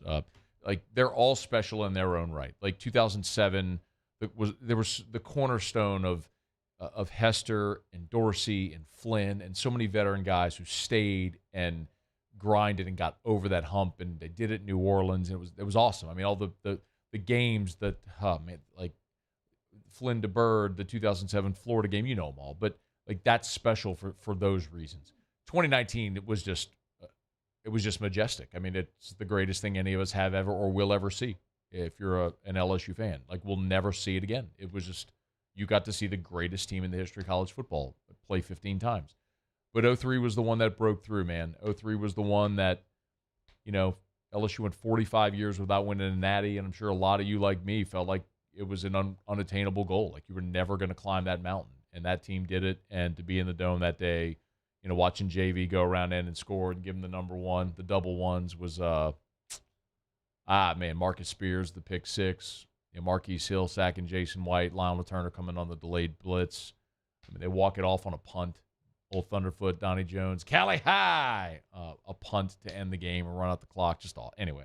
A euphoric day, an awesome season, man. Now that will always be my favorite. 20 years since the 03 championship. All right, it's After Further Review. We're brought to you by the Aesthetic Medicine and Anti-Aging Clinics of Louisiana, Blue Bonnet in Baton Rouge, Ambassador Caffrey in Lafayette, and online at theantiagingclinics.com. That's theantiagingclinics.com. Was there earlier today. Tell you every day, hormone replacement therapy. You want to feel like your younger self. A simple blood test can let you know if you're a candidate for HRT. Let them safely and affordably supplement you to get you to healthy levels, get you feeling your best. It's the Aesthetic Medicine and Anti-Aging Clinics of Louisiana. Blue Bonnet in Baton Rouge, Ambassador Caffrey in Lafayette, and online at theantiagingclinics.com. That's theantiagingclinics.com. Okay, quick break. We'll wrap up hour number 2. Muso. We'll have Tigers and the pros. Stay here. AFR. Hudco Roofing and HudcoRoofing.com. Couple things to remind you about. Number one, awful weather came through a few weeks ago, notably Preserve at Harveston, Oak Hills, some of the neighborhoods that we've been getting a lot of calls from. But no matter where you are in the state, Hudco has boots on the ground literally in every market of the state. So when you go to the website, HudcoRoofing.com, HudcoRoofing.com, look at the top of the page, you'll see a phone number with every area code in the state. So it doesn't matter if you're in the 318, the 985, the 225, the 337, the 504. We got people in your area willing to help. You want a free, no-obligation roofing inspection, we're happy to do that. We can facilitate helping file your roofing claim. Maybe you just need a small repair. We have a crew dedicated to nothing but small repair, so we can help. No job too big or small, from gigantic commercial building re-roofs to small roof repairs. We do it all at Hudco Roofing. Ask about fortified roofs when you call Hudco Roofing. Online at HudcoRoofing.com. There it is, the extra mile, on the border of expected and extraordinary for those willing to go further, like vans customized for work or play, with safety and tech to keep you connected, supported by a 5-star sales, service, and finance team, and backed by the 1-star you know. So go the extra mile. It's never crowded, because so few have what it takes to go there. Mercedes-Benz Vans. Hey, what's up, y'all? It's that time again. It's heating up. Your boat's getting ready to come out and spend all summer on the water. It's time to take your boat to the next level. with front-to-back boat service, where if you want an incredible custom speaker install, it's going to blow people away in the water, that's there for you. You want an HD sonar where you can see the fish under the water before you cast, beat all your friends, that's there for you at front-to-back boat service. So don't put it off. We got the parts in right now. Get them now before they go back on back order. Front-to-back boat service. I've been doing business with Luba for 25 years. They're dependable, trustworthy. It's just the attention to detail with our clients. Our folks have years and years of experience. They're highly trained professionals. But many companies have that asset. What I'd like to think makes Luba a bit different is that we use those talents in a way that truly is dedicated to serving the needs of the folks who depend on us. When is a taco more than just a taco? When it's Government Taco. Voted best tacos 3 years in a row by 225 Magazine, Government Taco puts the most delicious spin on tacos the capital area has ever seen. With creative combinations like the Magna Carrot, the Filibuster, or the Steak of the Union. Plus perfect tortilla chips paired with the best salsa and queso you've ever had. And happy hour every day from 3 to 6 p.m. and all day on Thursday. Government Taco, 5621 Government Street. Dylan Cruz here to tell you about Six Rings Baseball and Softball Camp. If you live on the North Shore and play ball, go to Six Rings Camps with former LSU assistant coach Dan Canaveri. His knowledge is second to none, and your child will improve and have fun doing it. Camps were held at Coquille Park and Six Rings Academy in Covington with 4 sessions over the summer. Full day and morning only sessions are available from ages 7 to 13. Go to sixringsbaseball.com or call 985-206-9096. Learn the game to love the game. Gulf Coast Office Products is a nationally recognized Savin office equipment dealer based right here in Louisiana. Over 100 employees strong, Gulf Coast has the boots on the ground to support all vertical markets, from education, engineering, legal, and finance. With the latest in office technology, from desktop to production segment units, Gulf Coast and Savin have the perfect fit for you.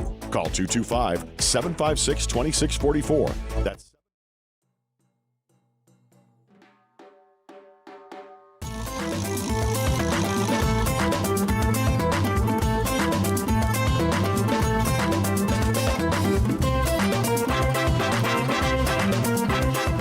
After further review with Matt Moscona, presented by Don Juan Cigar Bar.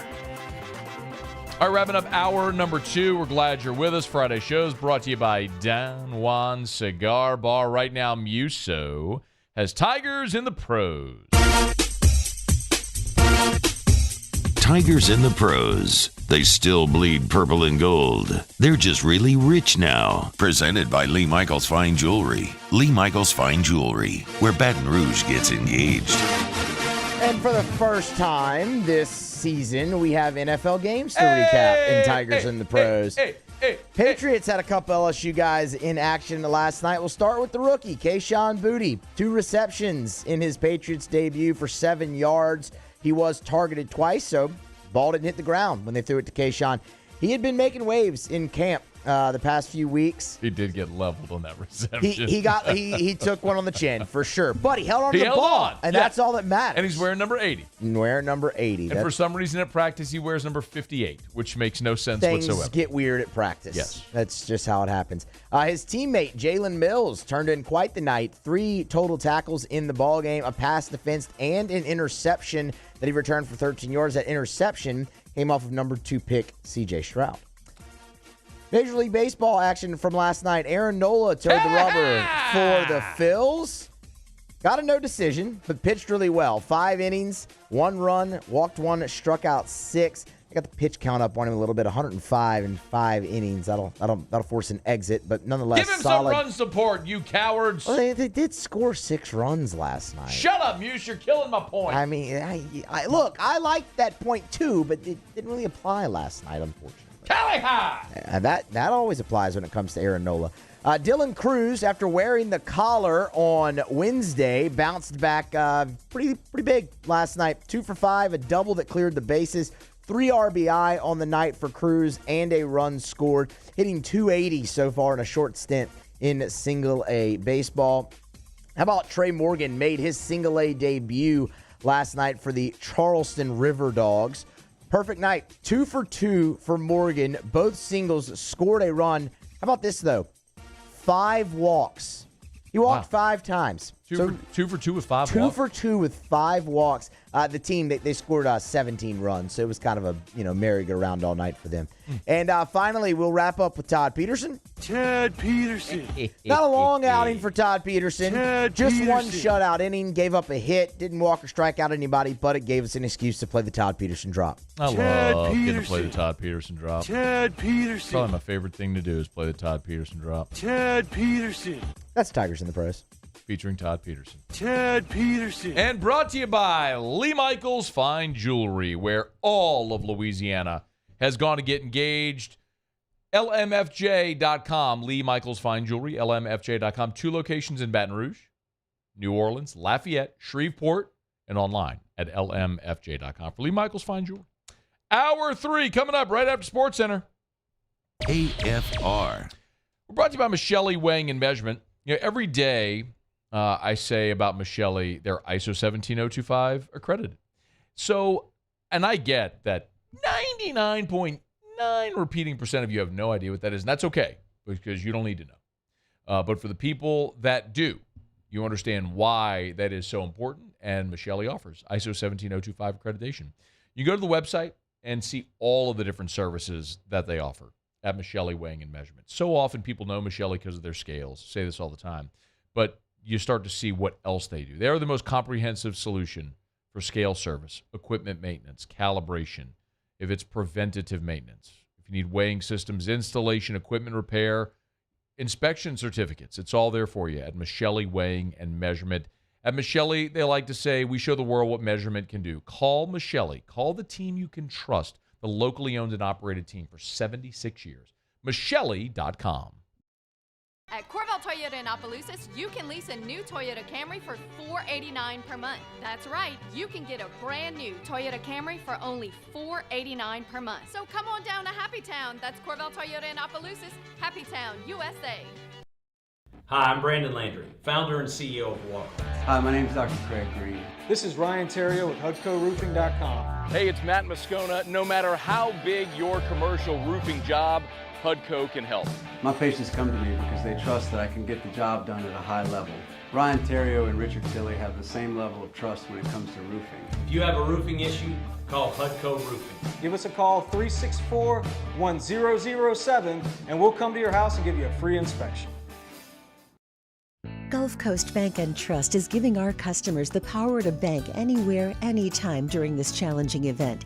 And we're right there with you. Our mobile banking app is a smart way to manage your money and time. Gulf Coast Bank and Trust, the bank that cares about you. Bayou Chrysler Dodge Jeep Ram has $12,000 off MSRP on new 23 Ram 1500 trucks, all with Bayou's 1 million mile warranty. The crew at Bayou Automotive is going to do right by you. Bayou Ford has $8,000 off MSRP, plus 1.9% financing on new 23 Ford F-150 XLT trucks, along with Bayou Ford's 1 million mile warranty. The crew at Bayou Ford is going to do right by you. The Windsor Senior Living Community in Mandeville, Louisiana is a beautiful, vibrant apartment community geared towards seniors.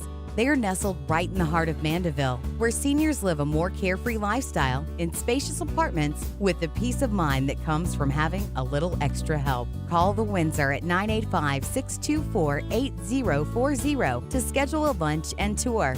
Come see how the Windsor can be your passport to peace of mind.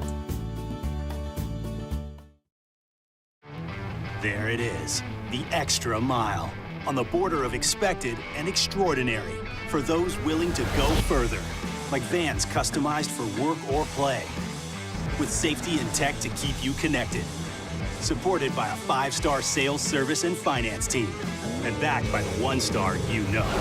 So go the extra mile. It's never crowded, because so few have what it takes to go there. Mercedes-Benz Vans.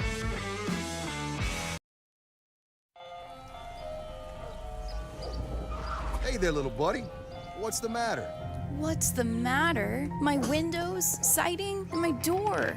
That's what's the matter. Relief Windows can fix all that. I got you. Pop, pop. What's up? gosh, look! Curb appeal. That's a good-looking neighborhood. ReliefWindows.com.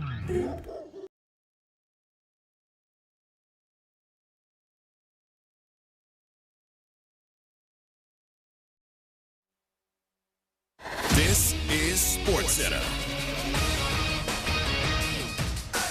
And I'm Doug Brown. Raiders wideout Davante Adams limped off the practice field today with what appeared to be a right leg injury. But Las Vegas coach Josh McDaniels doesn't seem too concerned. So Davante Adams have to leave practice. Yeah. Also didn't see Hunter out there or anything. Yeah, there's a bunch of guys that weren't out there, so I don't know, I was in the double digits. But no, I haven't seen anything. I don't think it was crazy serious. It was just kind of a bang-bang play. Totally clean on both sides. Josh McDaniels, and with running back Josh Jacobs still holding out, the Raiders today signed veteran Damian Williams, who spent most of last year on IR with the Falcons. The Red Sox activate lefty Chris Sale today. He'll start tonight against the Tigers. Sale's been out for more than 2 months with a stress reaction in his left shoulder. Jose Bautista signs a one-day contract to retire with the Blue Jays. He'll be honored by the team tomorrow. Bautista hasn't played since 2018 when he spent time with the Braves, Mets, and Phillies. Officials at the Preakness are considering moving the second leg of the Triple Crown to 4 weeks after the Kentucky Derby instead of 2. That would be a major change to the schedule. ESPN Radio is presented by Progressive Insurance. Progressive makes bundling easy and affordable. Get a multi-policy discount by combining your motorcycle, RV, boat, ATV, and more. All your protection in one place. Bundle and save at Progressive.com. Matt Moscona. I'm very important. After further review. Say it one more time. After further review with Matt Moscona. And here we go. Live from the Mercedes-Benz of Baton Rouge Studios. That's right.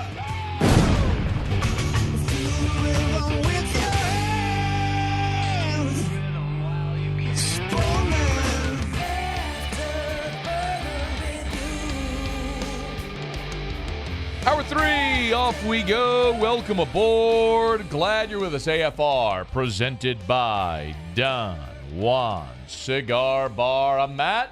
This is Shaq O'Neal, and I hate Matt. Paul O'Neal. They're chanting Paul O'Neal's name. Musu. And Mr. Toby Tumplay.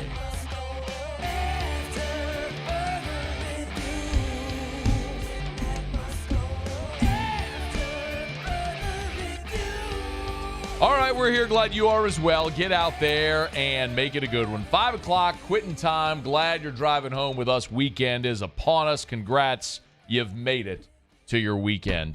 Usually Terrio here under the weather, so we'll catch up with the Riot next week here in studio. LSU was back on the practice field on Friday. However, there was no media availability. They did make Omar Speights, Charles Turner, Noah Kane, Sage Ryan all available to reporters. If you want to catch that audio, you can catch it on our YouTube channel or on our Twitter as well. The full interviews with those players are all up long form. If you want to check it out, do it there. Twitter, YouTube, it's there.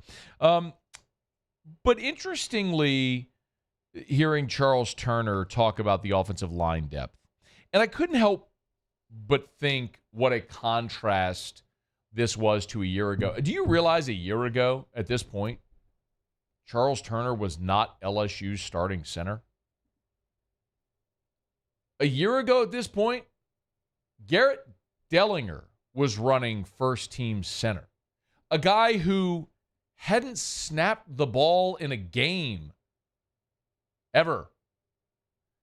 That's such a stark contrast to where now you've got Charles Turner, your returning starter at center, who has to hold off Marlon Martinez, who is getting first-team reps, who played meaningful snaps late in the year last year, played very well.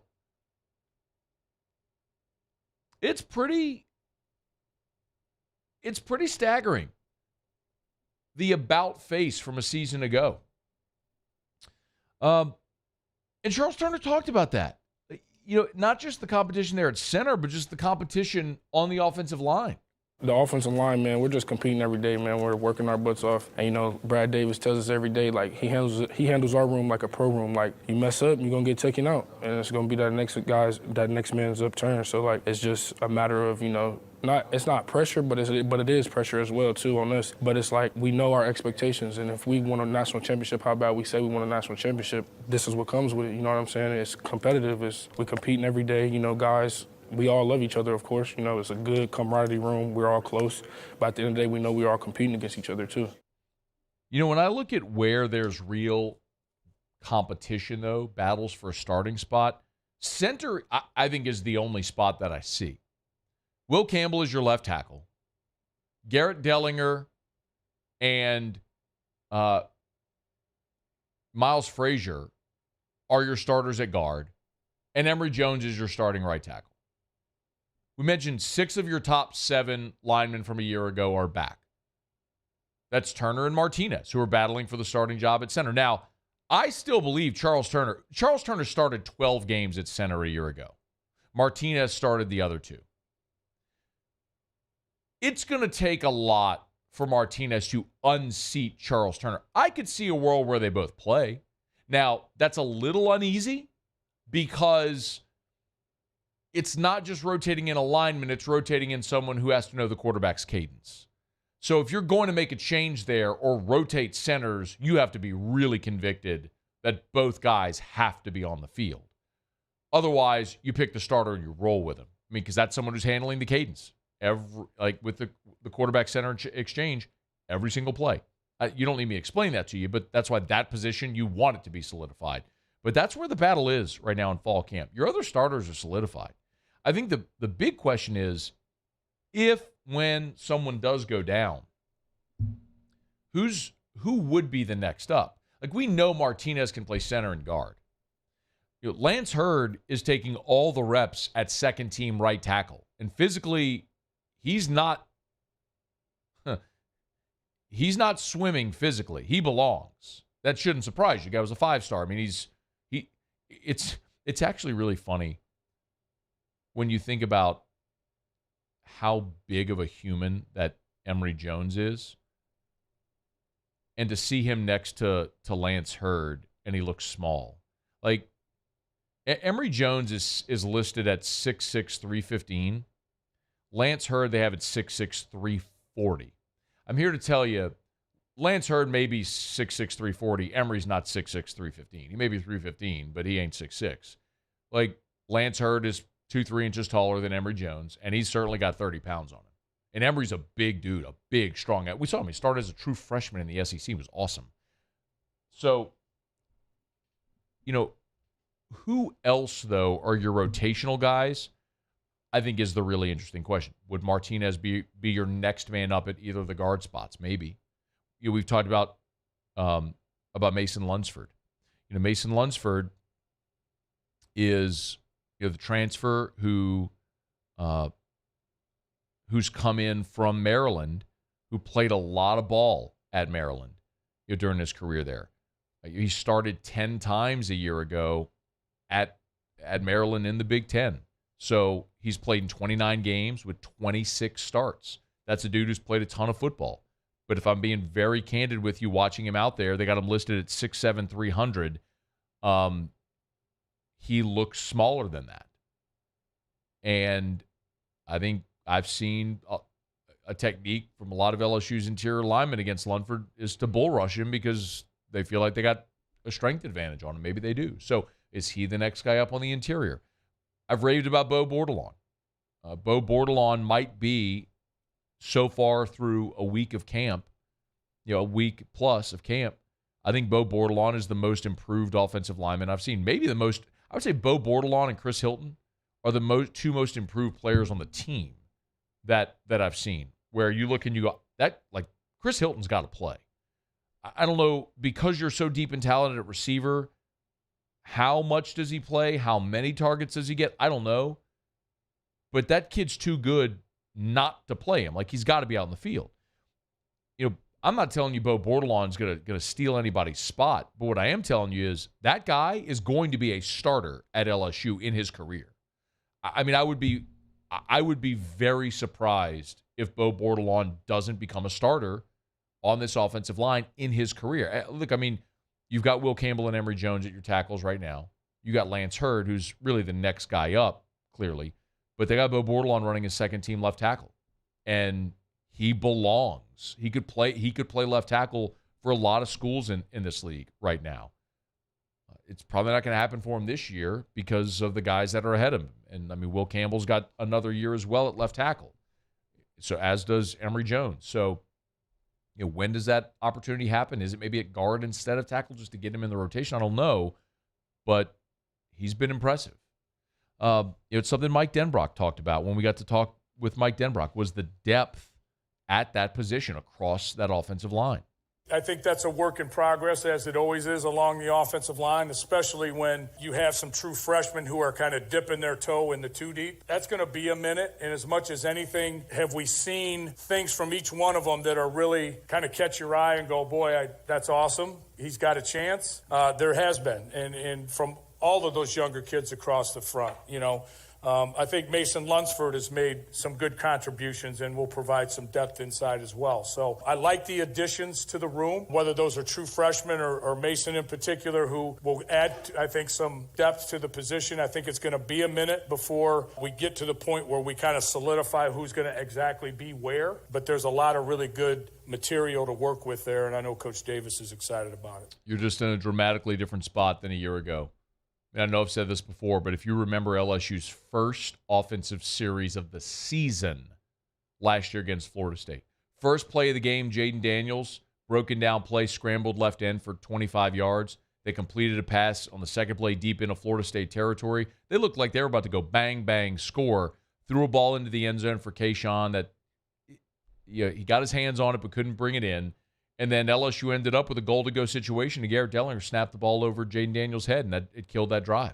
So your offensive line literally from the first series of the season was an issue. And now you turn around, and it is a very real strength. So that unit will continue to develop, but there's a real reason why, if you're an LSU fan, one of the reasons you should draw a lot of optimism about this team. Yes, of course, all the returning skill guys, a fifth-year quarterback, all the talent at receiver, 8 running backs, all the tight ends that they keep gushing over, including Mason Taylor, who looks poised for an even better year than he had a season ago as a freshman. But, man, it starts up front in the trenches, and this is a unit that belongs. A year ago, you did not have that. You had rotation, you have chaos, you had learning on the fly, building the bridge as you crossed it. This year, you're going in with a unit you feel really good about your first 6 or 7 guys, however it may go. All right, it's after further review. We're glad you're with us. Hey, at the bottom of this hour, we're gonna talk a little Saints-Chiefs. Saints' first preseason game is on Sunday. So what are we watching? What are we looking for on Sunday with the Saints' first preseason game? Their only home preseason game of this 2023 preseason. We'll get to that coming up here in a little bit. We're glad you're with us here. Stick around. It's AFR.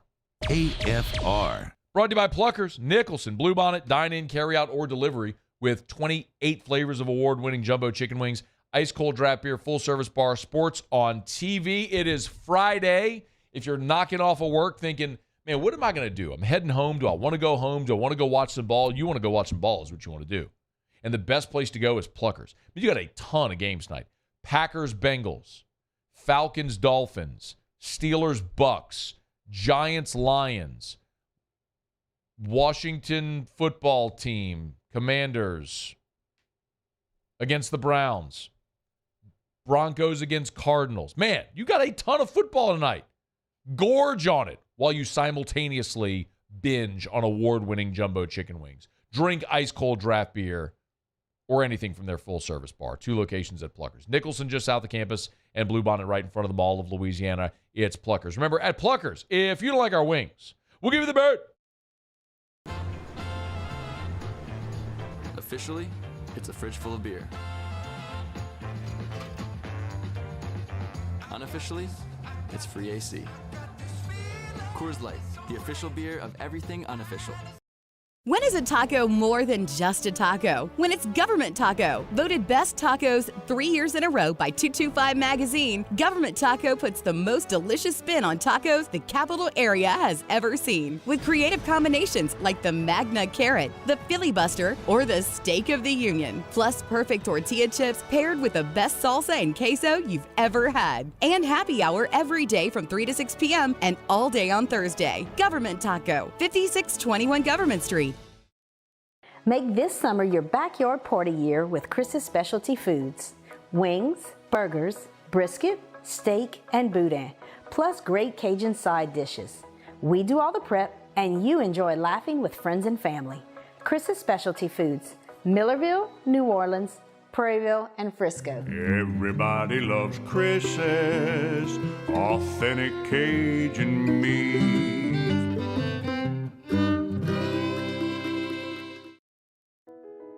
I've been doing business with Luba for 25 years. They're dependable, trustworthy. It's just the attention to detail with our clients. Our folks have years and years of experience. They're highly trained professionals, but many companies have that asset. What I'd like to think makes Luba a bit different is that we use those talents in a way that truly is dedicated to serving the needs of the folks who depend on us. Dylan Cruz here to tell you about Six Rings Baseball and Softball Camp. If you live on the North Shore and play ball, go to Six Rings Camps with former LSU assistant coach Dan Canaveri. His knowledge is second to none, and your child will improve and have fun doing it. Camps were held at Coquille Park and Six Rings Academy in Covington with 4 sessions over the summer. Full day and morning only sessions are available from ages 7 to 13. Go to sixringsbaseball.com or call 985-206-9096. Learn the game to love the game. Gulf Coast Office Products is a nationally recognized Savin office equipment dealer based right here in Louisiana. Over 100 employees strong, Gulf Coast has the boots on the ground to support all vertical markets, from education, engineering, legal, and finance. With the latest in office technology, from desktop to production segment units, Gulf Coast and Savin have the perfect fit for you. Call 225-756-2644. That's 756-2644 for Gulf Coast Office Products. Follow us on Twitter at 1045ESPN to cast your vote in the Citizens Bank and Trust poll of the day. Vote daily inside Off the Bench, live at lunch on Palmer. And after.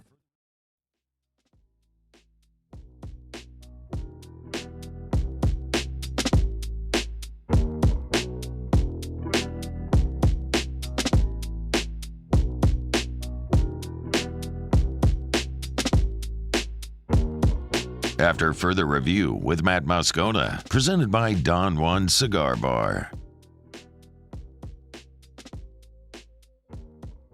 I'm glad you're with us here, Friday edition of AFR. If you've never been to Don Juan Cigar Bar, great time this weekend, man. Right there in town center, get on by, enjoy a premium cigar, great cocktail, premium whiskey as well. Got TVs all over the place, in your comfortable bay, in your leather chairs, where T-Bob and I will be for whiskey and wine every single LSU game day. As soon as the clock hits 0, we'll be live streaming on YouTube for whiskey and wine. But why watch when you can come hang out with us live at Don Juan Cigar Bar? We'll look for you starting on Sunday, September the 3rd. We'll be there for LSU and Florida State. I want to get to in the next segment what to watch for Saints Chiefs. But I wanted to take a minute here.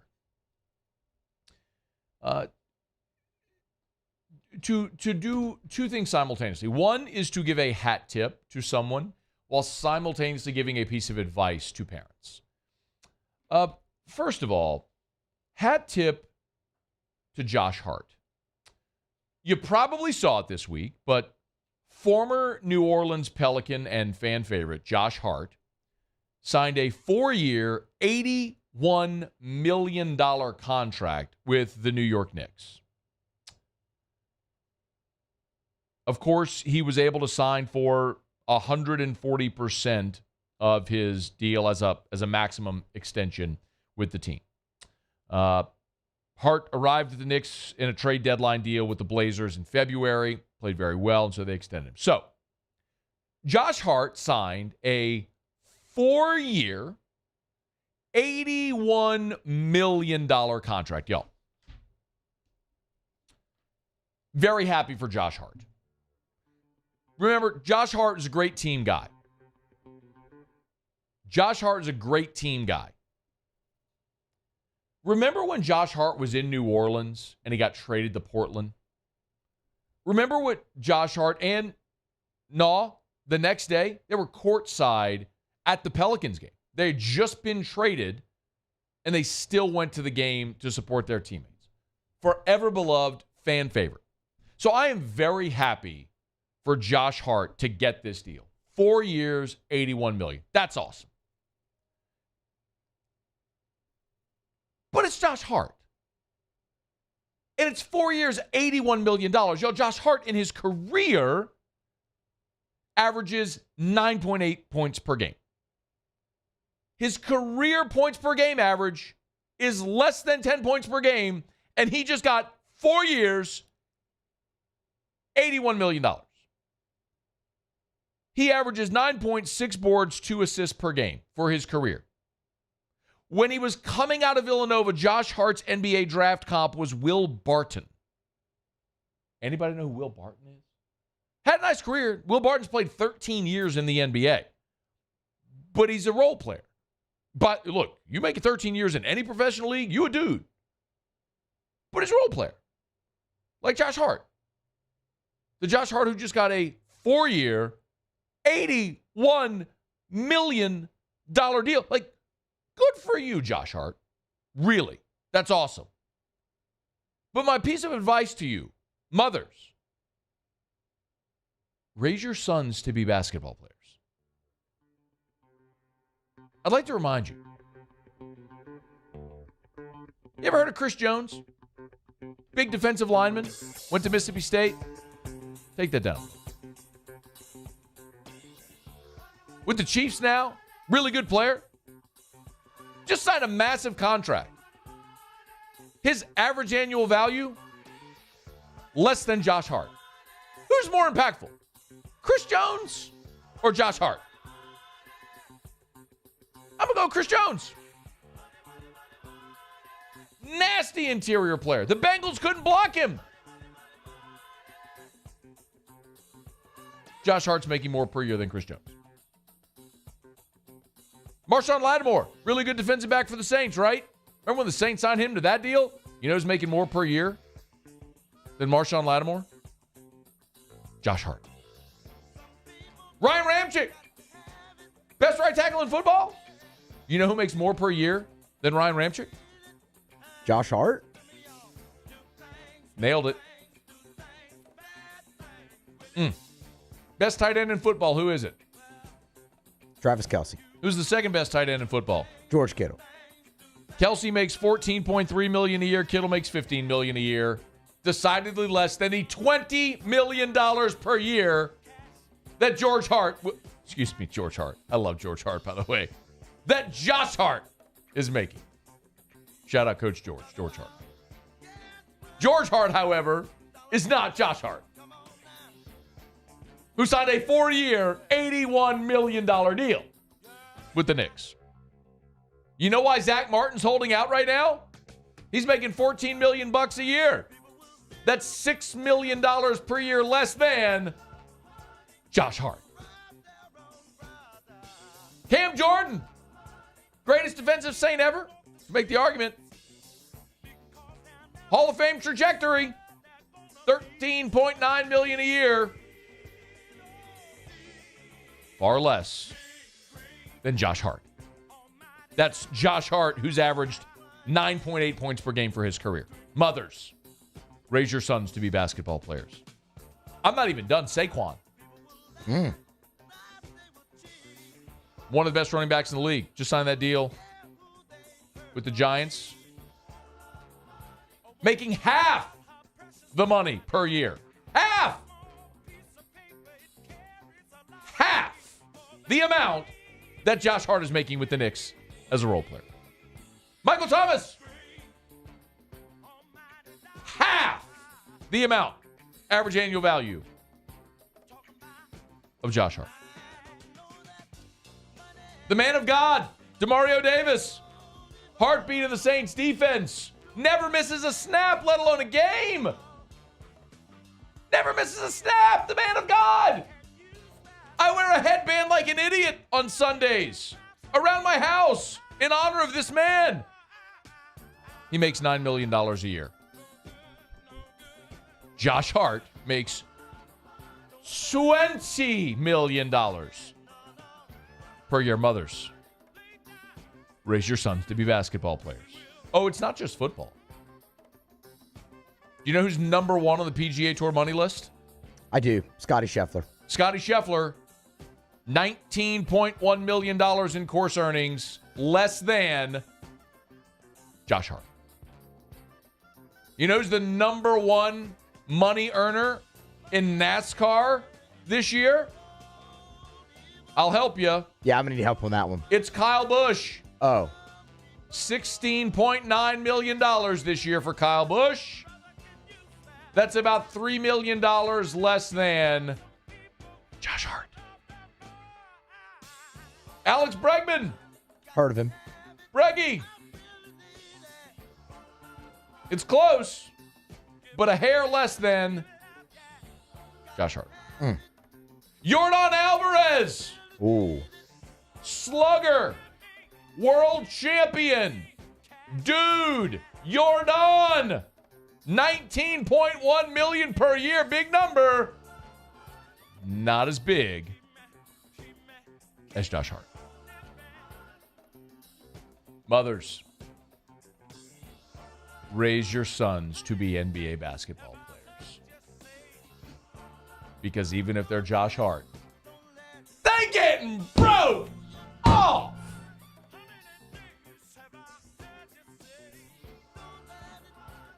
Good for you, Josh Hart. All right, thank you. Josh Hart, $81 million. It's good to be Josh Hart. It's great to be Josh Hart. $81 million for Josh Hart. He averages 9 and 6 for his career. 9 and 6 for his career. $81 million.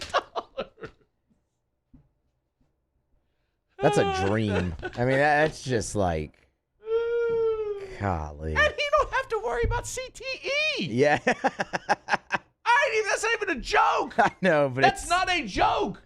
I'm serious. Yeah. You have your body. Yeah. I didn't even play the full game.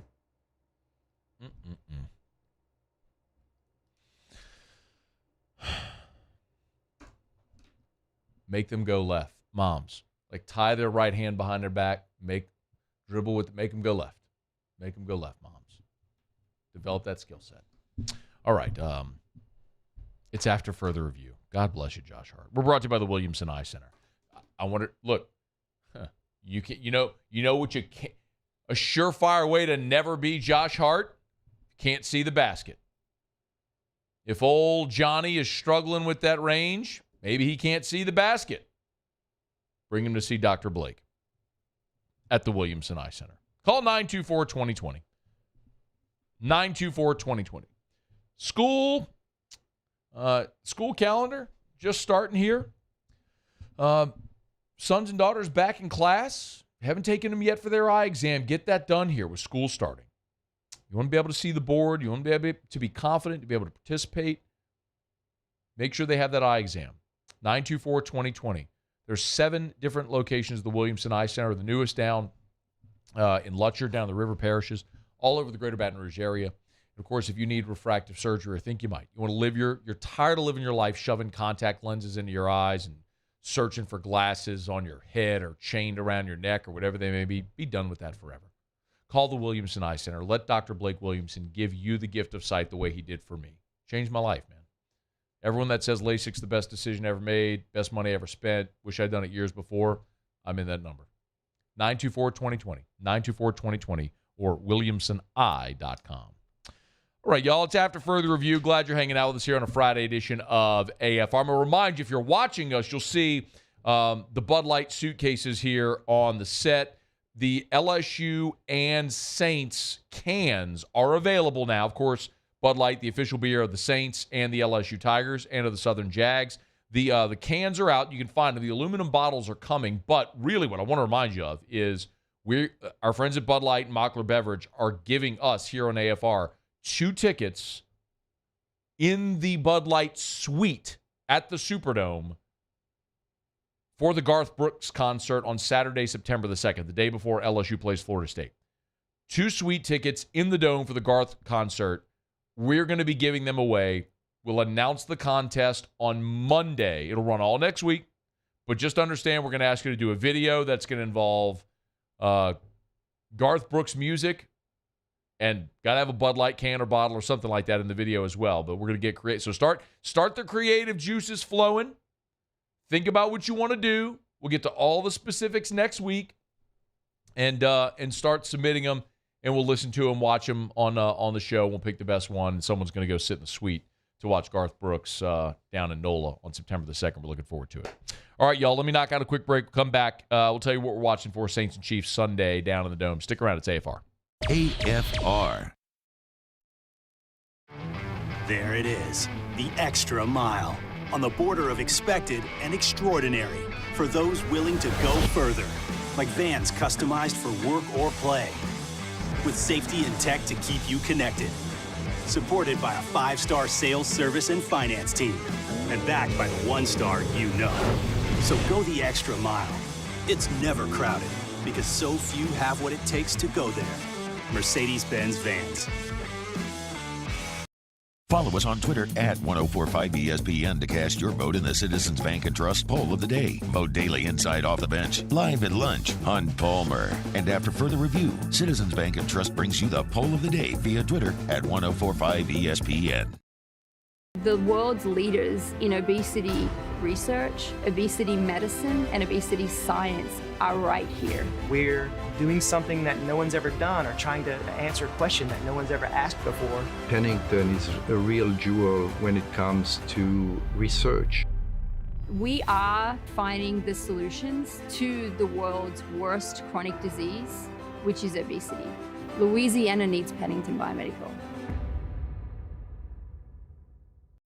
Hey, what's up, y'all? It's that time again. It's heating up. Your boat's getting ready to come out and spend all summer on the water. It's time to take your boat to the next level with front-to-back boat service, where if you want an incredible custom speaker install, it's going to blow people away in the water, that's there for you. You want an HD sonar where you can see the fish under the water before you cast, beat all your friends, that's there for you at front-to-back boat service. So don't put it off. We got the parts in right now. Get them now before they go back on back order. Front-to-back boat service. Hey there, little buddy. What's the matter? What's the matter? My windows, siding, and my door. That's what's the matter. Relief Windows can fix all of that. I got you. Pop, pop. What's up? Oh my gosh, look! Curb appeal. That's a good-looking neighborhood. ReliefWindows.com. I've been doing business with Luba for 25 years. They're dependable, trustworthy. It's just the attention to detail with our clients. Our folks have years and years of experience. They're highly trained professionals, but many companies have that asset. What I'd like to think makes Luba a bit different is that we use those talents in a way that truly is dedicated to serving the needs of the folks who depend on us.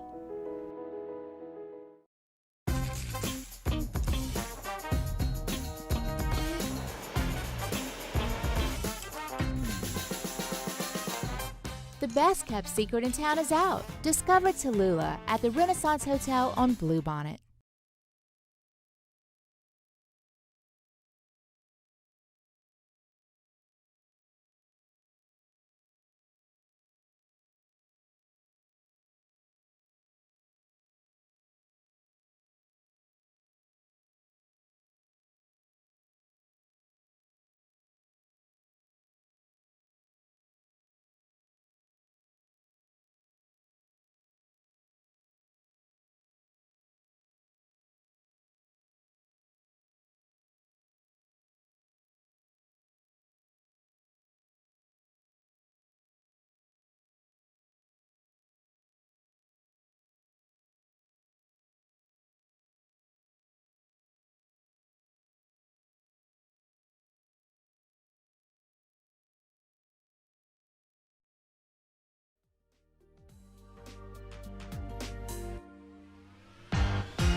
after further review with Matt Moscona, presented by Don Juan Cigar Bar. Glad you're with us here on a Friday, rolling along. If you're driving home, glad you're hanging out with us here. Saints will be on the field in the Dome. New turf. You saw that new turf in the Dome? It's the same turf. It's like the same shade of green and the same logos and all that stuff. They just got new turf in the Dome. They'll get to go test it out on Sunday, noon. Saints and the Chefs. That's great, man, but who are the Chefs? You don't know that commercial, do you? You're killing me, Muse. Sorry. Paulie, do you know that commercial? I don't think so. Care to explain? It was a Snickers commercial, and it's like the guy's painting the end zone. You know, misspelled Chiefs. And he spelled Chef. So this guy walks up, the guy on the team walks up, he's leaving practice. He goes, hey, that's great, man. But who are the chefs? And he goes, great googly moogly. Anyway. Man. You guys just kill my flow. You just rob me of my flow whenever that happens. I just got to stop doing that then, because maybe I'm just old. You're not that old. Just uncertain. Make that the Twitter poll. Is Matt old? No, about the people know that commercial. The Snickers commercial, the great googly moogly. That's great, man, but who are the chefs commercial? Kind of wanted to see if it's on Twitter, if the commercial's on there. Text me if you know that commercial. 225-396-4400, 396-4400, 396-4400. There it is. There's a picture of it anyway. Look, here you go. Nah, that's good. I like that. Hey, that's great, man. But who are the chefs? Anyway. Oh, wait, here. That's just a GIF. Trying to find the video of it here. 1997. All right, I found it. Here it is.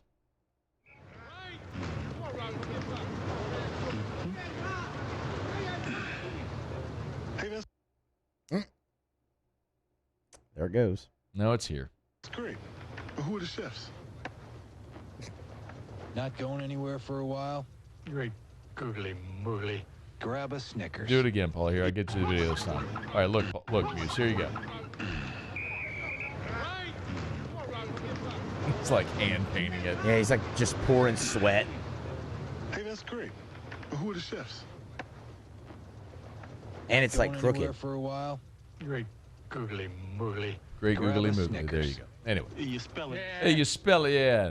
So, anyway. That's the commercial I was referring to. 1997. So that understands now. You would have been 4 years old, Muse. You wouldn't get it. Correct.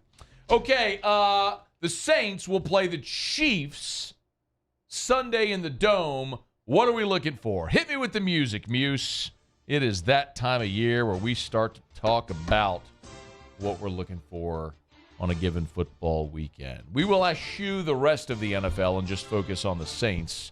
Saints and the Chefs, Sunday in the Dome. What are we looking for? Muse, take it away. You go first. I want to see Jake Haener. Heard a lot. I mean, look, Derek Carr's going to play. That's great. Jameis Winston gets snapped. That's great. One of the things we've heard the most about in camp is Jake Haener. Yeah. So I want to see me some Jake Haener. What would you see from Jake Haener that would make you feel confident? Or accuracy, decision making, how much he's got on the ball. Are you just throwing out football cliches? No, I mean that. Paul guy got it. Look at Paulie. If I were throwing out cliches, be like, footwork in the pocket. Good command of the huddle. Yeah, does he get in the playoff in time? No, I mean, I think, obviously, look, you can have these guys do well in practice. It's going to be different. Bullets are going to be flying. Does he keep the same accuracy? Does he keep the same decision-making that he's had in camp? Bullets are going to be flying. That's another one. There you go, yeah. How many football cliches can Muse work in an answer? But, yes, you will get to see Jake Haener. Yes. Paulie. I'm going with another quarterback. It's the obvious one. Derek Carr. Okay. He's the prize free agent. The leader of the team. Probably not going to play much. Probably only going to get one series, but Dennis Allen says he's going to play, so I want to see Derek Carr. Yeah, play Allen number 8, please, because he was asked about the determining how much starters are going to play. You get into the game, you watch how the game's going, and then we'll make a decision. When I've seen enough, then we'll make a switch.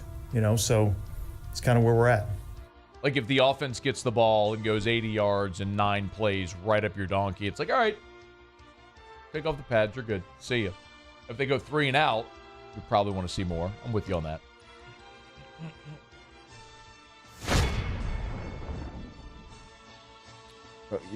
That's your cue.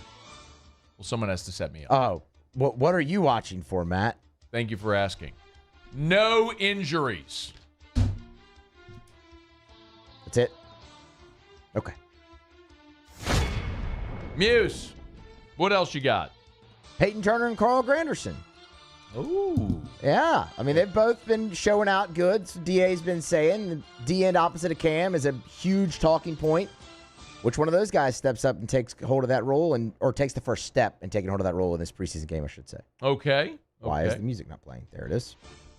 I got to sneeze. Do it. I think it's going to go away. Oh, that's not good. Hate that. Yeah. I hate when you have to sneeze. Man. I hate that. You ever do the thing where you hit bad. your nose? Like, if you got to sneeze, you hit your nose and the sneeze comes back. It's not good. It's not good. Sneezing while driving, also the worst. No, it's not the worst. It's terrible. Eyes closed. The worst isn't absolute, bad. but it's only for a millisecond. I hate it so much. Paulie. So I'm going to watch Brian Brzee. Saints first-round pick. Lost a lot on the defensive line. I would really like to see how they fill the void. What was the name of the guy that they lost? Marcus Davenport? Which? That's the a interior? void? David Onyemata? Onyemata, yeah. Okay. Looking to see if Brzee can fill the void. Total mind blown right there. Can they fill the void? What's the guy that they lost? Drew a blank. Doesn't sound like a very big void to fill. It is Friday at 5:42 Central Time, and Paul is ready to go home. He completely blanked on David Onyemata. We could have gone Shy Tuttle, Kendavius Street. They lost all their interior players, but I agree with you. Yes, seeing the first rounder will be interesting. Matt? No injuries. Again, okay. Trevor Penning, nothing? I mean, obviously we don't want him to get injured. Hit the swoosh. You have any more? Because I'll come back. You don't. Okay, that's fine. I will circle back because I will give you 2 things legitimately that I am wanting to see on what I'll be watching for on Sunday. Paul alluded to Brzee. I'm always interested in the rookies. It's the first time to watch him in real action. So the one guy in this rookie class, look, Nick Saldiveri, started on PUP. I don't know that we're going to see him. You mentioned Jake Haener. Paulie mentioned Brzee. Isaiah Foskey is a guy who we just have heard nothing about in this camp. And some guys are just gamers. Like some guys don't practice well, but when the lights come on, they just crank up the intensity and it translates. So I want to see what Isaiah Foskey is about. They used a high second-round pick on him. They need edge rushers, not just now, but they took him as a bet on the come, considering Cam Jordan, while they just extended him, is 34 years old. They're looking for the future at that position. So if Peyton Turner ain't going to be it, and he's looking good so far in this camp, Foskey is someone they're betting on being a guy that can consistently. So I'm not saying I need Isaiah Foskey to go out there and dominate on Sunday. It's the first preseason game ever, but it's been awkwardly quiet around Foskey so far in this training camp. I'm going to be keeping an eye on Isaiah Foskey. The other position group is wide receiver, because while so many people have talked about the Saints as being deep and talented all at receiver, I've continued to say I think there are 2 people on this team. There are 2 that are stone-cold lead pipe locks to make this team. And it's Olave and Michael Thomas. Again, I believe Rashid Shaheed is going to make the team. I think Traquan's going to make the team. I mean, y'all know how I feel about Traquan, but I think he's going to make the team. They love him. They love his skill set, that he can block and all that stuff. But you've got a lot of other guys. Brian Edwards was with Derek Carr in Las Vegas. Brought him here for a reason. James Washington, another veteran. A.T. Perry, another rookie, 6th-round draft pick. You've got a lot of receivers. Who is going to step up and win jobs? There are jobs to be won in that receiving corps. There's a lot of bodies, a lot of talented guys. Who's going to step up and win them? That starts. You could say all you want about what you see in practice, but we've seen guys be great in practice and they get on a preseason field and it doesn't translate. So you got to be able to do it when the lights come on in this platform, in this arena. So let me see, who are the guys. When we come back here on Monday and we're talking about our big takeaways, somebody offensively is going to have had a standout game. Who is that going to be among the receivers not named Olave and Michael Thomas? I'm fascinated in that. Saints and Chiefs, noon Sunday. We'll be watching. Be back here on Monday, of course, telling you everything we saw, our big takeaways from the game. All right, it's After Further Review, brought to you by South Point Volkswagen, southpointvw.com, new and certified pre-owned in Baton Rouge and online at southpointvw.com. That's southpointvw.com. Weekends upon us, great time to go buy that vehicle. Hey, look, you can always shop online. The website is a great resource, southpointvw.com. New, certified, pre-owned. Remember, every new vehicle at South Point, when you buy a new vehicle, comes with 2 years of free maintenance. Go to the website. Shop the inventory. If it's on the lot, it's online. You can work out your financing there at the website as well, southpointvw.com. And when you see the website, you search the inventory, you're going to see pictures of the actual vehicle that's there on the lot. Not standard like stock photos. You will see a picture of the actual vehicle that's there on the lot at South Point Volkswagen. Pictures of the vehicle that's there. So go check it out right now at southpointvw.com. If you're in Lafayette, remember Southwest Volkswagen. southpointvw.com for South Point Volkswagen. What's your direction? All right, y'all, it's After Further Review. No Otterlock since it's Friday, but we will wrap up when we come back with a little what we learned. Fire away. If you got any text or tweets, you can get them in at Matt Moscona, or you can text 225-396-4400, 396-4400, 396-4400. We will wrap up next on a Friday edition of AFR. AFR. AFR is brought to you by Rouse's. Rouse's, the official supermarket of the New Orleans Saints. If you are going to be watching the Saints game on Sunday, make sure you get all the goodies that you need to enjoy the Hoodats over at Rouse's. Of course, you pick up your beer, all your snacks, treats, everything you need. And remember also, with back to school going on this week, so many kiddos getting back to the grind for this school year. Rouse's is helping you stuff those lunch boxes with healthier options at a great price. Kind bars, 4 for $5 at Rouse's.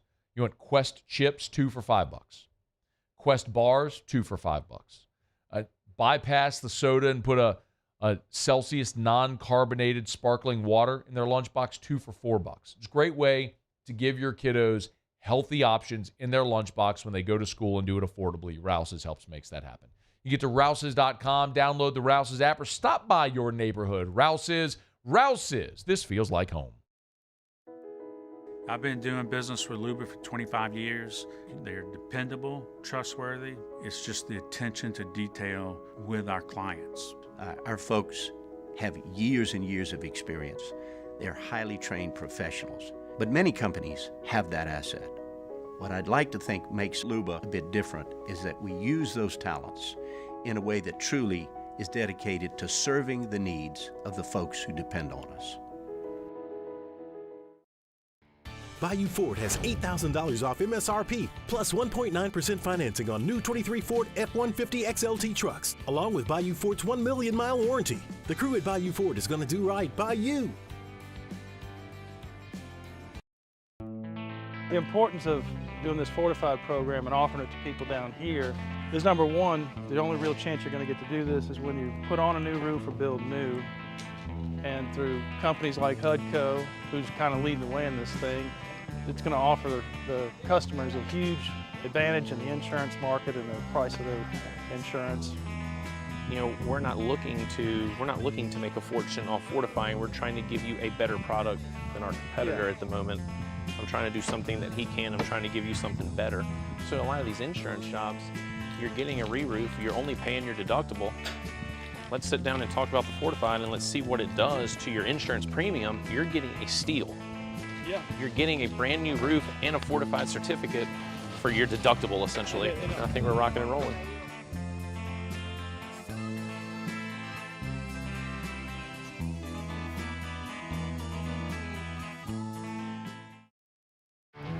There it is, the extra mile, on the border of expected and extraordinary, for those willing to go further, like vans customized for work or play, with safety and tech to keep you connected, supported by a 5-star sales, service, and finance team, and backed by the 1-star you know. So go the extra mile.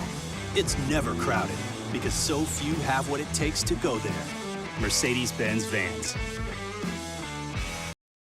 Dylan Cruz here to tell you about Six Rings Baseball and Softball Camp. If you live on the North Shore and play ball, go to Six Rings Camps with former LSU assistant coach Dan Canaveri. His knowledge is second to none, and your child will improve and have fun doing it. Camps were held at Coquille Park and Six Rings Academy in Covington with 4 sessions over the summer. Full day and morning only sessions are available from ages 7 to 13. Go to sixringsbaseball.com or call 985-206-9096. Learn the game to love the game.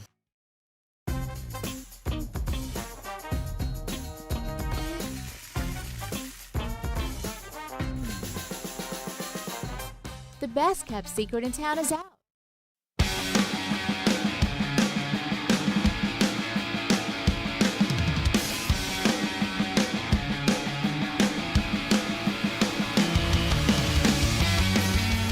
After further review with Matt Moscona, presented by Don Juan Cigar Bar.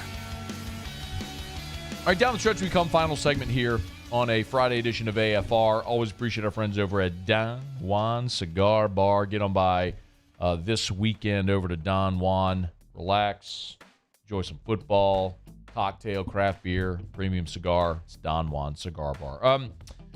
Andy Reid did also say you're going to expect to see starters there for Kansas City on Sunday as well. Everybody will play. This game here, everybody will play.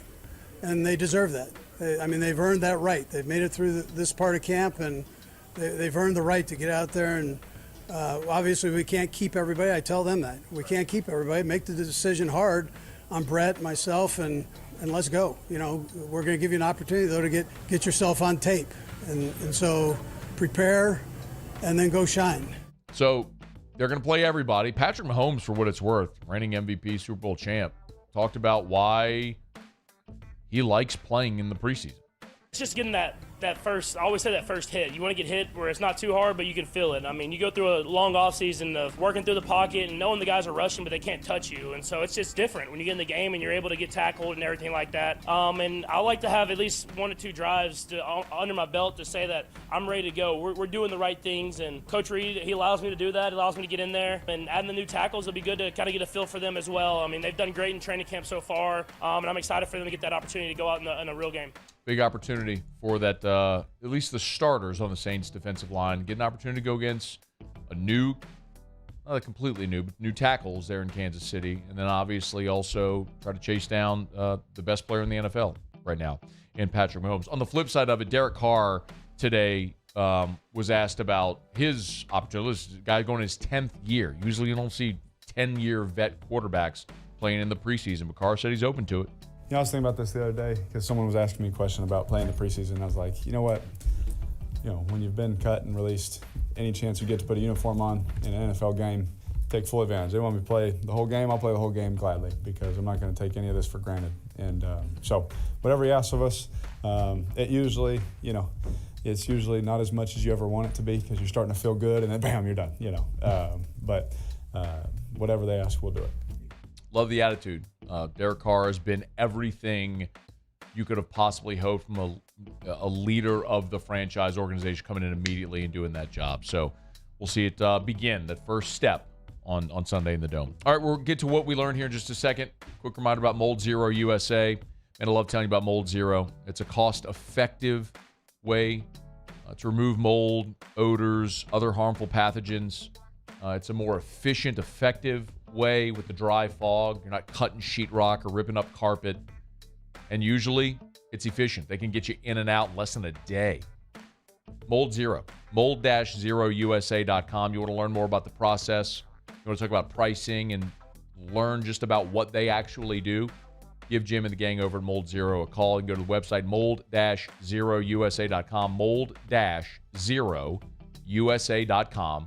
Right there at the top, you see the numbers for Baton Rouge and New Orleans, but they service all of South Louisiana and even parts beyond. So give them a shout. Mold Zero. Mold-zerousa.com. All right, I'll do it for us here on a Friday. Muse, what'd you learn today? Hey, man, who are the chefs? By the way, the text line's blowing up with people that know the commercial. Love it. Paulie, what did you learn? I wanted to say it's got new turf. They did get new turf. What did you learn today, Matt? Justin Vincent told us the 2003 National Championship team used to get in fights all the time. And he said fighting's a good thing for a team. We'll see you Monday at 3. AFR. Man, I'm fired up. Tomorrow I'll be at Best Dressed Ball in downtown Baton Rouge hanging out with Brandon and Adrian Holly, my good friends from Relief Windows. You see, when I tell you every day about Relief Windows, I'm not just telling you about wood windows or vinyl siding or anything like that. I'm telling you about Brandon and Adrian Holly, the people that own Relief Windows. My friends, awesome people who do a lot for our community, who treat people right. See, yeah, I mean, I endorse Relief Windows. I tell you, if you need windows, doors, or siding, call Relief Windows. But really what I'm endorsing are those people that own and operate that company. It's a reason that they treat their employees great. People want to go work for Relief Windows. Great culture over there. It's a reason that business has grown the way it has, because you have awesome people that treat their customers right.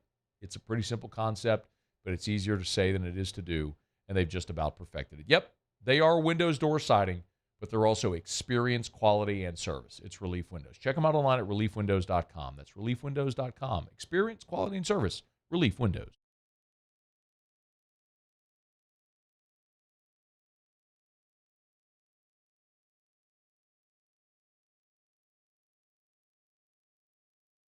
I'm Chris Nakamoto, and here's what I'm working on for my stories on WBRZ Channel 2 tonight.